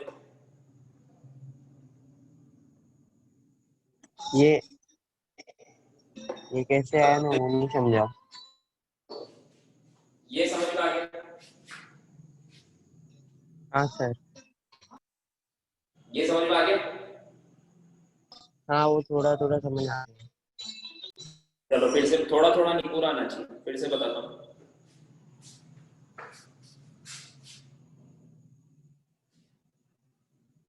देखो मैंने आपको जब डिफरेंशिएशन पढ़ाया था तो मैंने बोला था y का विद रिस्पेक्ट टू x क्या होता है, dy by dx, y का विद रिस्पेक्ट टू t क्या होता है, dy by dt, ऐसे बताया था ना मैंने। सो y का differentiation with respect to x क्या होगा, dy by dx। तो वैसे ही y स्क्वायर का differentiation with respect to x क्या होगा। अब इसमें चेन रूल लगेगा, पहले पावर सोल्व होगी तो y स्क्वायर का होगा 2y, फिर अंदर का फंक्शन सोल्व होगा, y का होगा dy by dx। ये समझ में आया? हाँ सर। देन फिर y क्यूब का differentiation with respect to x, तो पहले पावर सोल्व होगी, y क्यूब जैसे x क्यूब का होता है 3x स्क्वायर, बट वो तो x के रिस्पेक्ट में होता है ना, हमें तो y का x के रिस्पेक्ट में करना है। तो y क्यूब का क्या होगा, पहले तो पावर सोल्व होगी तो 3y स्क्वायर, फिर y का क्या होगा dy by dx, chain rule लगा के।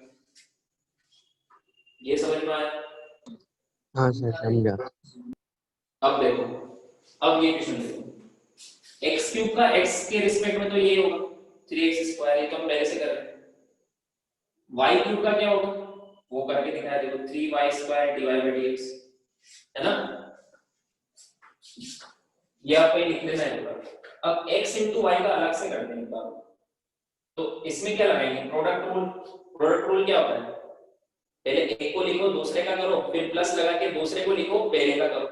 तो x को लिख दिया मैंने और y का क्या होगा dy by dx प्लस फिर y को लिख दिया और x का क्या होगा 1, तो ये यहाँ रख दिया। अब उसके बाद तो डिफरेंशिएशन तो ये हो गया था, हमें dy by dx निकालना है, तो dy by dx को अलग करके आंसर निकालना है। इस इक्वेशन में से dy by dx को सेपरेट करना है, वो आंसर है। ओके सर, समझा। लिख लो, ये बहुत इंपॉर्टेंट है और इजी है, वैसे तो ये सब सेम कांसेप्ट है।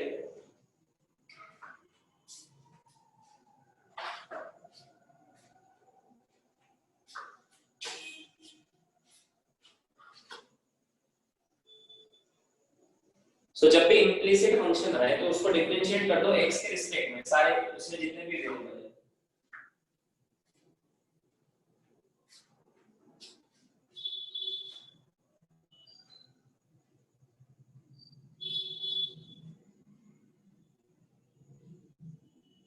लिख लिया?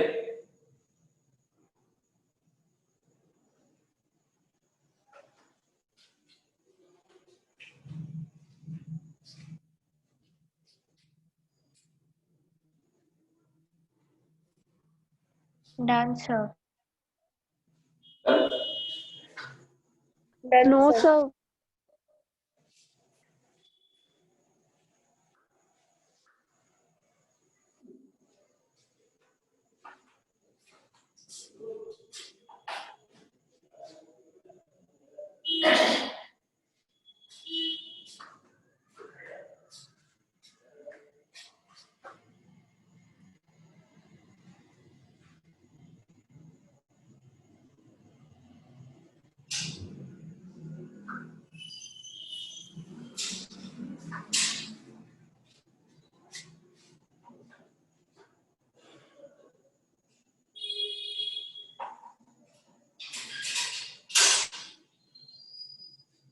हटा दो। Yes, sir.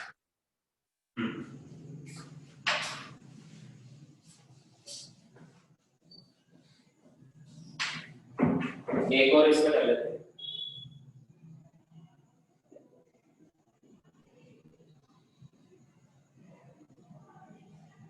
Find dy by dx.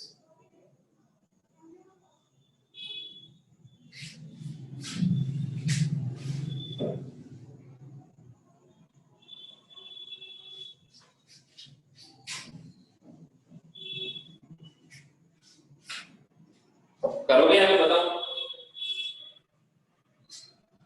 Sir, try to say. इसको ओपन करो स्क्वायर, फिर करो डिफरेंशिएट।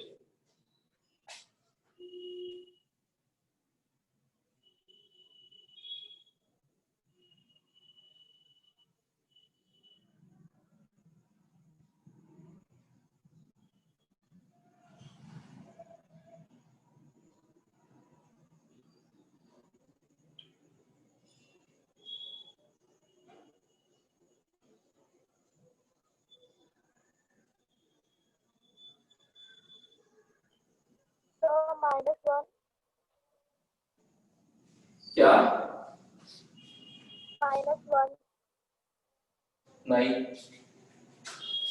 देखो सबसे पहले तो ओपन कर लो, तो ओपन करेंगे तो क्या आएगा x square plus y square plus 2x square equal to 0, ये आएगा। Yes, sir. Sir, 1 minute. क्या हुआ? सर, रुको, सॉल्व करने दो। हाँ करो।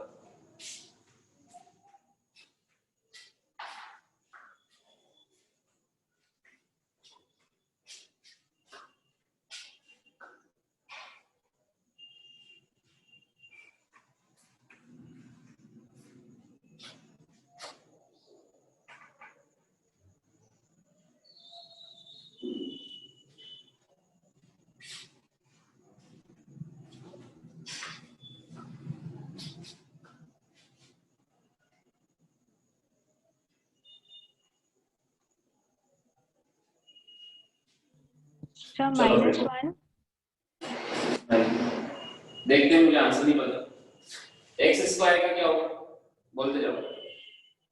2x. अब क्या करो, चेक करते जाओ पूरे फंक्शन को x के रिस्पेक्ट में। तो x स्क्वायर का होगा 2x, y स्क्वायर का क्या होगा 2y y into dy by dx.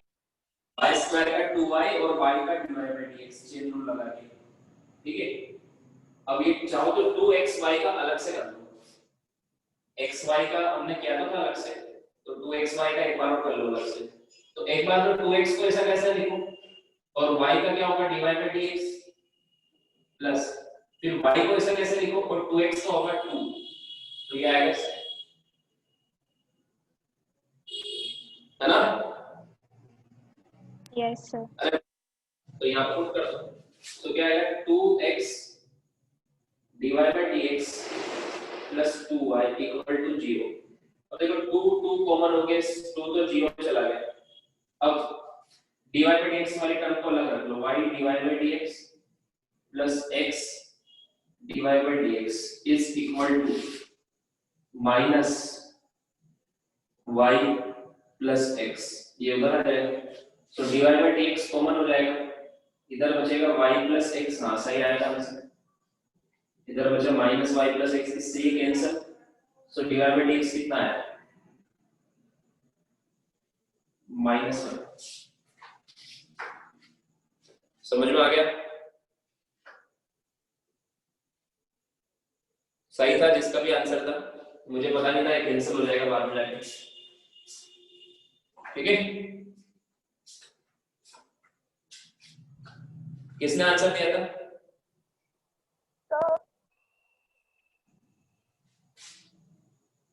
Okay चलो भाई, हटा दूं क्या? सर अगर हम 2 को x plus y से इंटू कर देते तो भी आंसर आ जाता ना, 2x plus y से आ रहा था। आपकी वॉइस बहुत क्लियर नहीं आ रही मुझे, क्या बोल रहे हो, फिर से बोलो जोर से। सर मैं ग्रुप में एक भेजती हूँ, मैंने थोड़ा अलग मेथड से किया था। मुझे नहीं समझ में आ रहा है आप क्या बोल रहे हो, इसमें डाउट है क्या कुछ? तो वो बोल रही है कि उसने थोड़े अलग मेथड से किया। ओके चलेगा, आंसर ये है ना, चलो हटा दूं। ओके अब नेक्स्ट टॉपिक लिखो।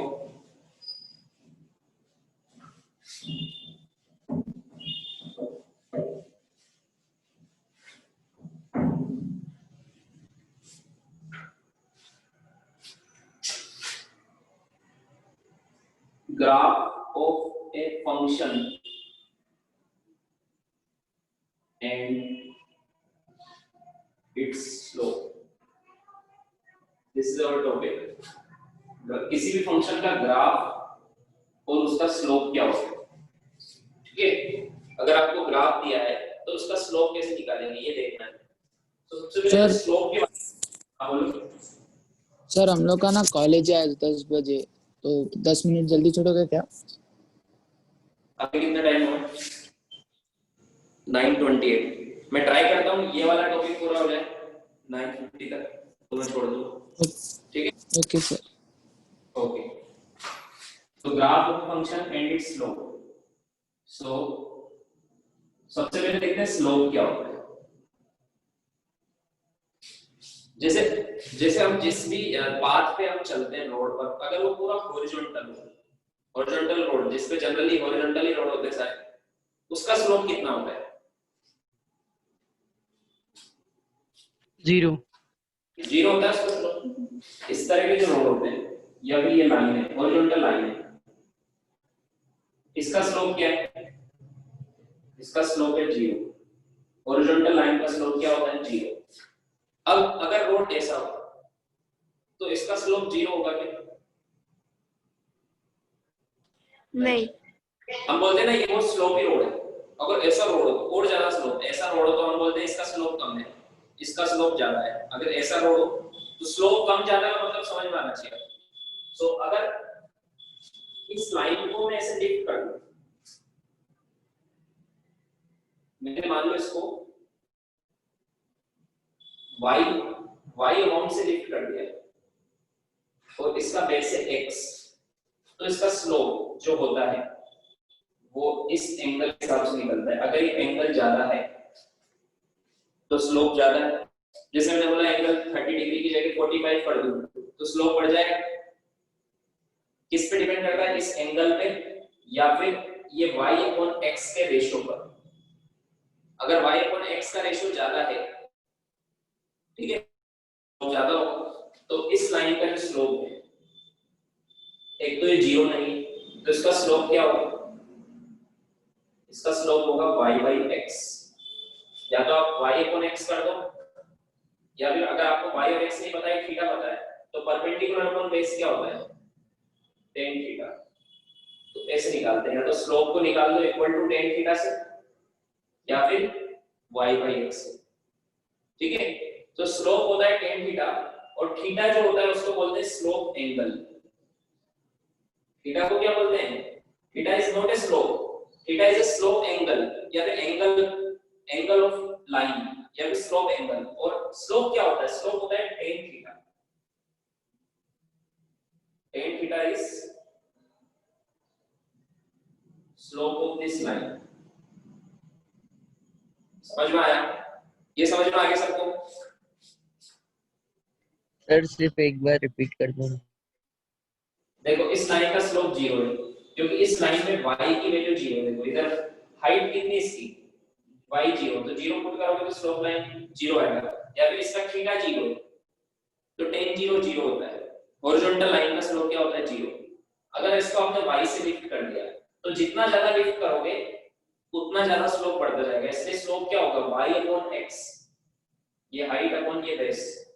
ठीक है, या फिर ये परपेंडिकुलर है, ये बेस है, तो परपेंडिकुलर अपॉन बेस होता है tan थीटा, तो स्लोप होता है tan थीटा।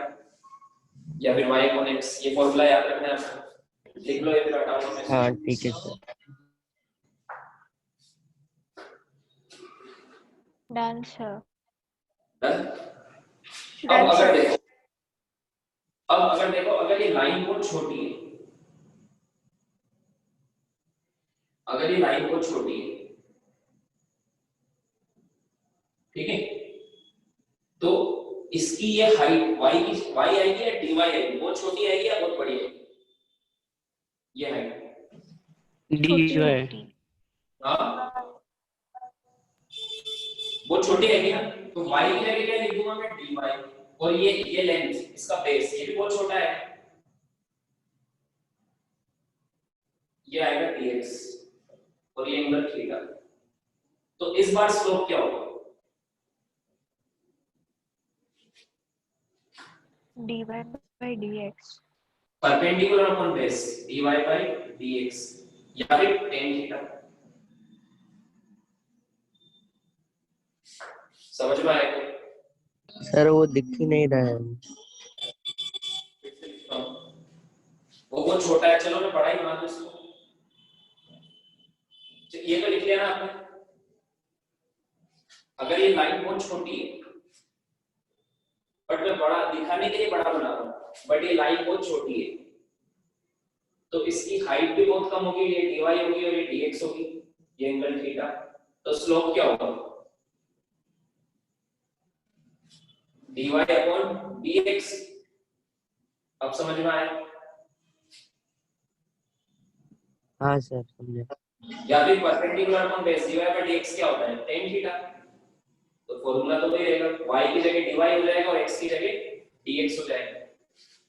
और dy by dx हम निकालना आता है, किसी भी इक्वेशन का dy by dx निकालने से हमें क्या मिल जाता है? स्लोप। dy by dx क्या है? डिफरेंशिएशन। तो अगर हम डिफरेंशिएशन करते हैं किसी भी इक्वेशन का, तो उससे हमें स्लोप मिल सकता है। समझ में आया क्या? ये समझ में आया? हाँ, लिखो यहाँ पर, लिखो, फिर ग्राफ के टर्म्स में बता दो। Done sir. Done sir. Done sir. तो अगर आपको थीटा पता नहीं है तो dy by dx निकाल लो। थीटा पता है तो डायरेक्ट tan थीटा से स्लोप निकल जाता है, और थीटा पता नहीं है तो dy by dx निकाल लो। ठीक है, अब देखो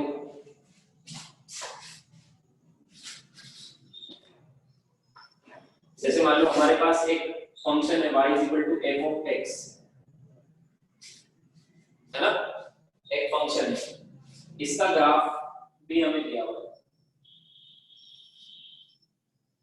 ये y is equal to f of x का y versus x graph given है। मान लो कुछ इस तरह का ग्राफ है, इस तरह का ग्राफ है, इस तरह का कुछ ग्राफ होगा, ठीक है। और मुझसे पूछा कि इस पॉइंट पर स्लोप बताओ, इस पॉइंट पर। तो अगर ये ग्राफ ऐसा होता, अगर ये ग्राफ ऐसा होता और मैं पूछता इस पॉइंट पर स्लोप बताओ, तो फिर तो मैं इसका ये एंगल निकाल लेता, ये वाला एंगल थीटा, और tan थीटा से बता देता। समझ में आया क्या? समझ में आया था? No sir. Yes sir. इस ग्राफ में तो हर जगह, इस पॉइंट पर भी, इस पॉइंट पर भी, इस पॉइंट पर भी हर जगह देखो स्लोप थीटा ही आया, tan थीटा आया क्या है? Yes sir. बट यहां देखो, यस सर। क्या स्लोप इक्वल है क्या इस वाले ग्राफ में? No sir. No no sir. Sir. इस जगह स्लोप कांस्टेंट नहीं है। देखो ये वाली लाइन का स्लोप कांस्टेंट है, बट ऐसी लाइन का स्लोप कांस्टेंट नहीं होता है, हर जगह अलग अलग है स्लोप। देखो यहाँ ज्यादा है, फिर यहाँ कम हो गया, फिर यहाँ ज्यादा हो गया, ठीक है। यहाँ कम है, यहाँ ज्यादा है, फिर यहाँ ज्यादा हो गया, फिर यहाँ थोड़ा कम हो गया। तो हर जगह स्लोप अलग अलग होता है। वैसे ही ये ग्राफ है, इसकी इक्वेशन के हिसाब से ऐसा ग्राफ बना। तो किसी भी पॉइंट पर अगर स्लोप निकालना है, जैसे अभी मेरी इच्छा है यहाँ पर निकालूं, फिर बाद में इच्छा होगी यहाँ निकालूं, फिर बाद में इच्छा होगी यहाँ निकालूं, तो कैसे निकालते हैं? तो जिस भी पॉइंट पर स्लोप निकालना है वहां पर टेंजेंट बना दो। क्या बना दो? टेंजेंट क्या होता है? देखो, जो इस पॉइंट, सिर्फ इस पॉइंट से पास होना चाहिए और इस एक्सिस, एक्स एक्सिस पे कट करेगा, तो टेंजेंट इसका ऐसा होगा। जो इस ग्राफ में सिर्फ इस पॉइंट से पास होगा, ठीक है। कि मैंने पूछा कि at x equal to x पर ये पॉइंट है और y इक्वल टू y पर स्लोप कितना होगा? तो या तो ये एंगल थीटा, तो at slope at point P, slope at P is equal to होगा, ये एंगल मान लो आ गया थीटा, तो tan थीटा होगा कि नहीं होगा? इस पॉइंट का स्लोप क्या होगा? tan theta. समझ में आया? Yes sir. अब अगर ये ग्राफ कुछ ऐसा होता, ये तो अभी ऐसा है, मान लो ग्राफ ऐसा होता, ठीक है, और मैं इस, ये P पॉइंट यहाँ होता, मैं यहाँ पे स्लोप पूछता, तो आप क्या करते हैं? इस पॉइंट की हाइट निकाल लेते, मान लो ये y और ये x, तो आप अगर ये थीटा नहीं पता होता, ये थीटा नहीं पता होता, tan थीटा होता y by x, तो आप ये y और x की टर्म्स में बोल देते tan स्लोप होगा y by x, ऐसे बोल देते ना? Yes sir. सर क्योंकि ये तो स्ट्रेट लाइन है, तो ये राइट एंगल ट्रायंगल इसमें बन सकता है, बट यहाँ पे राइट एंगल ट्रायंगल बन सकता है, यहाँ पे राइट एंगल ट्रायंगल बन सकता है क्या इस जगह? अगर मैं बोलूं इसका स्लोप होगा इस पॉइंट का दिस अपॉन दिस, तो ऐसे नहीं बोल सकते, क्योंकि ये वाली लाइन स्ट्रेट नहीं है, ये वाली लाइन। समझ में आया? सो इस, तो फिर कैसे बोलेंगे? तो अगर मैं बोलूं कि x इक्वल टू x पर ये y की वैल्यू y, अगर मैं x को थोड़ा सा अलग आगे ले जाऊं, x equal to x plus dx पर, अगर मैं x की वैल्यू थोड़ी सी चेंज करूं, तो y की वैल्यू क्या हो जाएगी? y प्लस dy, ये मैं बता चुका हूं पहले। अगर मैं x में थोड़ा सा चेंज करूं तो y में भी थोड़ा सा चेंज होगा कि नहीं होगा? Yes sir. हाँ, अगर मैं x में थोड़ा सा चेंज करूं तो y में भी थोड़ा सा चेंज होगा। अब देखो ये जो पॉइंट है P, इस पॉइंट पर अगर मुझे स्लोप बताना है, तो अब यहां से यहां तक मैं इसको स्ट्रेट लाइन मान सकता हूं। इतनी सी लाइन मुड़ रही हो तो उसको स्ट्रेट ही मान सकते हैं। मान लो इतनी सी लाइन है, ये थोड़ी सी मुड़ भी रही है, तो इसको हम स्ट्रेट लाइन मान सकते हैं कि नहीं मान सकते? ये छोटी सी लाइन क्यों है? क्योंकि ये यहाँ से x and x plus dx हल्का सा आगे बढ़ा, बस ये दिखने में बहुत बड़ा दिख रहा है, लेकिन ये जस्ट x से जस्ट बाद वाला, जैसे x मान लो 1 है तो ये 1.0001 है, ये y2 है तो वो y2 है तो वो होगा 2.002, तो इतनी सी लाइन होगी ना ये वाली, समझ में आया क्या? Yes sir. तो इतनी सी लाइन को अगर वो मोड़ भी रही है तो उसको सीधा मान सकते हैं, इतनी सी लाइन को कैसे मोड़ लोगे आप? और अगर बड़ी लाइन है और ऐसे मुड़ रही है तो इसको आप सीधा नहीं मान सकते, इस लाइन से आप राइट एंगल ट्रायंगल नहीं बना सकते। बना सकते हो क्या?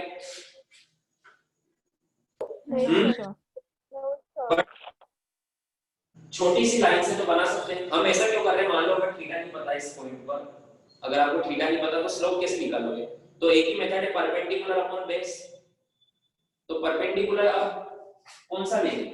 क्योंकि पूरा तो नहीं ले सकता मैं, क्योंकि लाइन मुड़ रही है तो बड़ी लाइन का राइट एंगल ट्रायंगल ही बना सकता है जो मुड़ रही है, ठीक है, बट छोटी सी लाइन को स्ट्रेट लाइन मानूंगी मैं बना सकता हूं। तो इसका राइट एंगल ट्रायंगल कौन सा बनेगा? ये वाला और ये वाला। तो देखो y प्लस dy और ये y है तो ये कितना है? This is dy,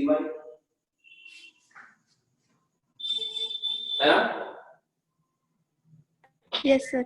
yes sir. Yes, sir. हो सकता है आपके स्क्रीन में छोटा सा दिख रहा होगा, तो ट्राई करो देखने की, क्योंकि बहुत छोटी छोटी लाइन है, बड़ी बनाओगे तो कंफ्यूजन होगा।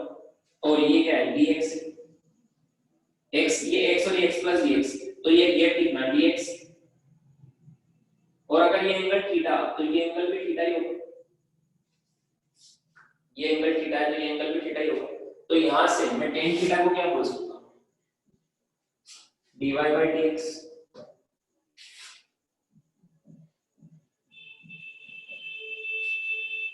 ठीक है, तो स्लोप क्या होगा इस ग्राफ का, इस फंक्शन का?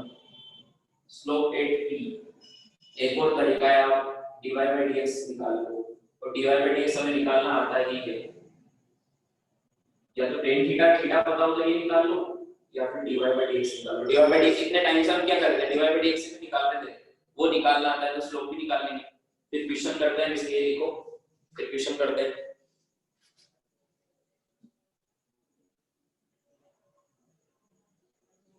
Done sir.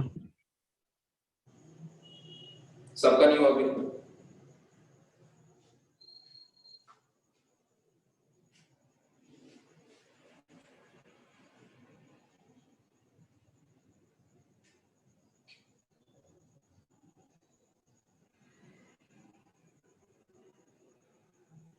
Done sir. Done? No अब सर। देखो अब देखो ये dy by dx कितना हेल्पफुल है हमारे से, ये बहुत, जो डिफरेंशियल में सीखा है ये बहुत काम का है, अभी समझ में आ जाएगा।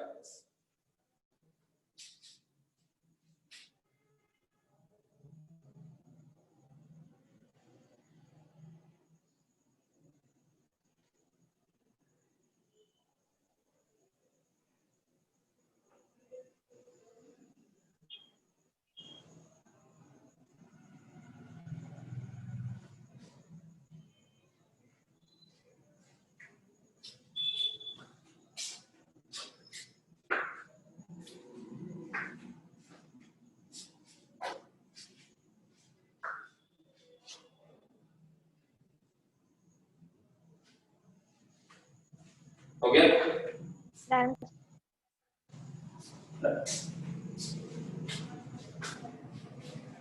ठीक है, सो एक बार और रिपीट कर देता हूं मैं कि अगर कोई हमारे पास कोई फंक्शन है y f of x, तो जो dy, इसका डिफरेंशिएशन जो हम करते हैं dy by dx, वो देता है इसका स्लोप, वो इससे हमें क्या मिल जाता है? स्लोप। या फिर हमारे पास y से फंक्शन है f of t, तो इसका डिफरेंशिएशन क्या होगा? dy by dt, तो ये dy by dt हमें क्या देगा? स्लोप। dy by dx क्या होगा? इसका स्लोप को किसी भी पॉइंट पर निकाल सकते हैं। हटा दो पूरा।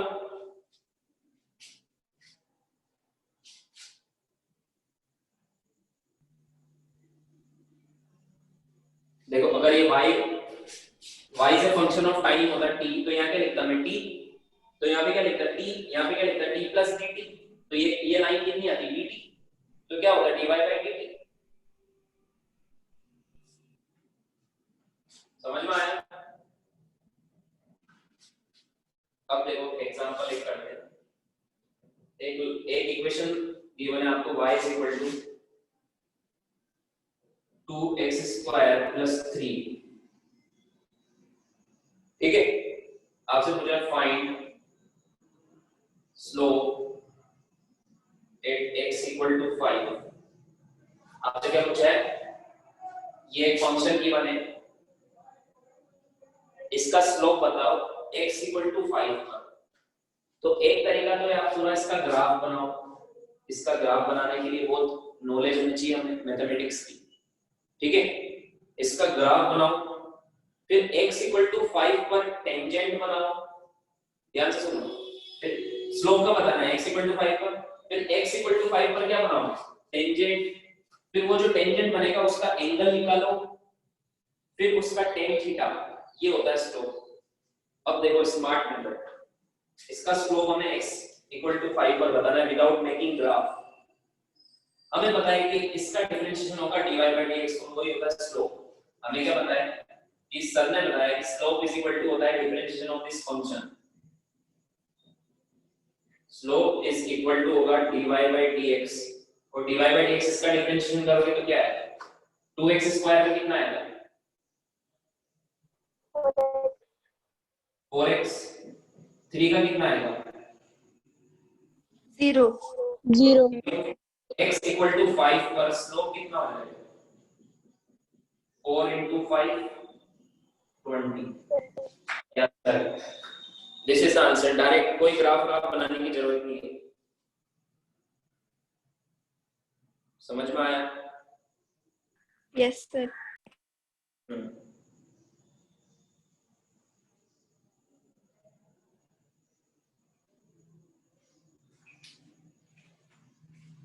तो स्लोप निकालना है तो क्या कर दो, डिफरेंशिएट कर दो, और किसी भी पॉइंट पे बता सकते हैं x इक्वल टू 1 हो 2 हो 3 हो 4 हो 5 हो, इसमें पुट करते जाओ स्लोप आ जाएगा।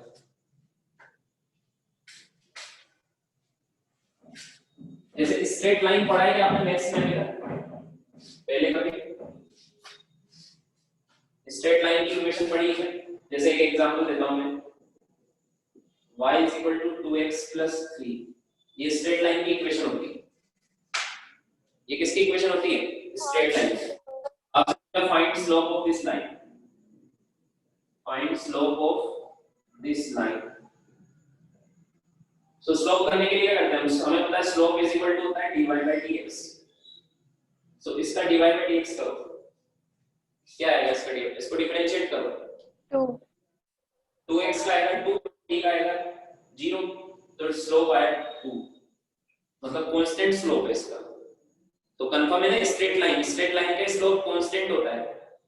स्ट्रेट लाइन का स्लोप कैसा होता है? कांस्टेंट, चेंज नहीं होता है, स्ट्रेट लाइन सीधी लाइन, ठीक है। तो इसका स्लोप क्या है 2, या फिर अगर आपने स्ट्रेट लाइन पढ़ा है तो डायरेक्टली बोल सकते हैं y is equal to mx plus c में m क्या होता है स्लोप 2। समझ में आया? Yes sir.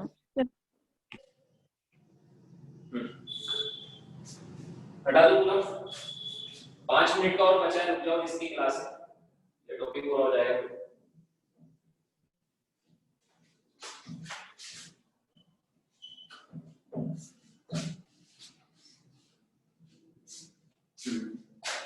अब देखो स्लोप हम जरूरी नहीं पॉजिटिव हो, नेगेटिव भी हो सकता है ना। सो अब देखो slope of increasing function, slope of increasing function, ऐसे फंक्शन जो इंक्रीज होते हैं सिर्फ, जैसे इसका ग्राफ बना है। इंक्रीजिंग फंक्शन कैसे होंगे, x बढ़ाओ तो y बढ़े। इंक्रीजिंग फंक्शन का मतलब x की वैल्यू बढ़ाते जाओ तो y बढ़ता जाएगा, तो ऐसे होंगे इंक्रीजिंग फंक्शन। तो इंक्रीजिंग फंक्शन का स्लोप क्या होगा, इंक्रीजिंग फंक्शन का स्लोप क्या होगा, पॉजिटिव या नेगेटिव? किसी भी पॉइंट पर देखो स्लोप, जैसे यहाँ पर देखा मैंने स्लोप, तो यहाँ पर अगर मैं टेंजेंट बनाऊं तो ये थीटा 90 से ज्यादा आएगा या 90 से कम? 90 थीटा आएगा 0 से और 90 के बीच में। थीटा आएगा 0 से लेके, इंक्रीजिंग फंक्शन का थीटा क्या होता है? 0 से लेके 90 के बीच में आएगा। देखो कहीं पे भी देख लो, यहाँ देख लो, यहाँ देख लो, इंक्रीजिंग फंक्शन है, x बढ़ रहा है तो y भी बढ़ रहा है। सो थीटा क्या है? हमेशा 0 से 90 के बीच में। तो हमें पता है स्लोप क्या होता है। स्लोप इज इक्वल टू या तो होता है dy बाय dx या फिर होता है tan थीटा, दोनों में से कुछ भी। तो बताओ पॉजिटिव आएगा या नेगेटिव आएगा? इंक्रीजिंग फंक्शन का स्लोप हमेशा पॉजिटिव आएगा, क्योंकि tan 0 से 90 के बीच में तो सभी पॉजिटिव होते हैं। सो इसका dy बाय dx बोलो या स्लोप बोलो, वो पॉजिटिव आएगा। इंक्रीजिंग फंक्शन का स्लोप पॉजिटिव होता है, याद रखो। वैसे slope of decreasing function, decreasing function कैसे होंगे?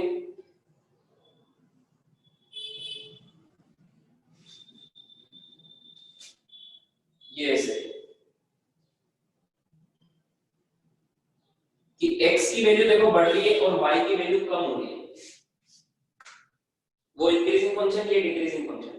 x की वैल्यू बढ़ रही है और y की वैल्यू कम हो रही है, मतलब y डिक्रीज कर रहा है x के बढ़ने से, तो इसको क्या बोलते हैं? Decreasing function. इसका अगर हम स्लोप निकालें किसी भी पॉइंट पर, तो इसका टेंजेंट ड्रॉ करो, तो x एक्सिस के साथ एंगल देखो 90 से ज्यादा बनेगा और 180 से तो कम ही बन रहा है। समझ में आया? तो इसका स्लोप पॉजिटिव आएगा या नेगेटिव आएगा? नेगेटिव। यस, क्योंकि सेकंड क्वाड्रेंट में tan थीटा नेगेटिव होता है। नेगेटिव स्लोप का मतलब है डिक्रीजिंग फंक्शन। पॉजिटिव स्लोप याद रखो, पॉजिटिव स्लोप मतलब इंक्रीजिंग फंक्शन, नेगेटिव स्लोप मतलब डिक्रीजिंग फंक्शन। बना लो ये।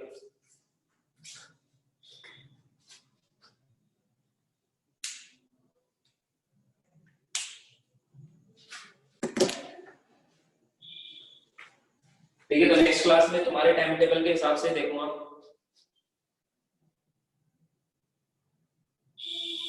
तो उसी टाइम पर क्लास होगी जो तुम्हारे टाइम टेबल में लिखा हुआ है। ठीक है,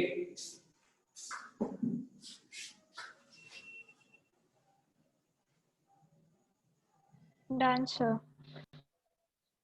ओके, समझ में आया आज का पूरा? देखो धीरे धीरे थोड़ा थोड़ा लेवल बढ़ेगा। स्टार्टिंग में आपको इजी लग रहा होगा, धीरे धीरे लेवल बढ़ने वाला है। सो पुराना सब क्लियर होना चाहिए आपका। बार बार रिवीजन करो। मैंने जैसे आपको प्लानिंग बताई थी फर्स्ट क्लास में कि किस तरह से पढ़ना है, वैसे पढ़ो। ठीक है, रोज का रोज रिवाइज करो। तो आपको, क्योंकि फिजिक्स में सब लिंक है एक दूसरे से, फिजिक्स में पूरे साल तक अगर आपका स्टार्टिंग का कुछ छूट गया तो आगे आपको बहुत प्रॉब्लम आएगी। तो कुछ भी छोड़ना नहीं है, पूरा लिंक्ड है फिजिक्स में। ये फर्स्ट चैप्टर सभी चैप्टर में काम आएगा, सेकंड चैप्टर फिर सभी चैप्टर में काम आएगा। तो पूरा लिंक है पूरा फिजिक्स में। ठीक है, सो कुछ भी मिस नहीं करना है। हमें एक भी लेक्चर मिस नहीं करना है। मिस हो जाए, मान लो थोड़ा बहुत नेट वेट की वजह से मिस हो जाए तो रिकॉर्डिंग में देख लो, बट कुछ भी मिस नहीं करना है लेक्चर। ओके चलो, वैसे तो आज इतना होमवर्क अगर होगा तो मैं तुम्हें ग्रुप में बता दूंगा, है ना? ओके चलो सर। मिलते हैं नेक्स्ट क्लास में। Bye bye sir, thank you sir. Bye sir. Bye sir, thank you sir. Thank you sir. Welcome. जिन्होंने रिकॉर्डिंग की है वो उसमें अपलोड कर देना।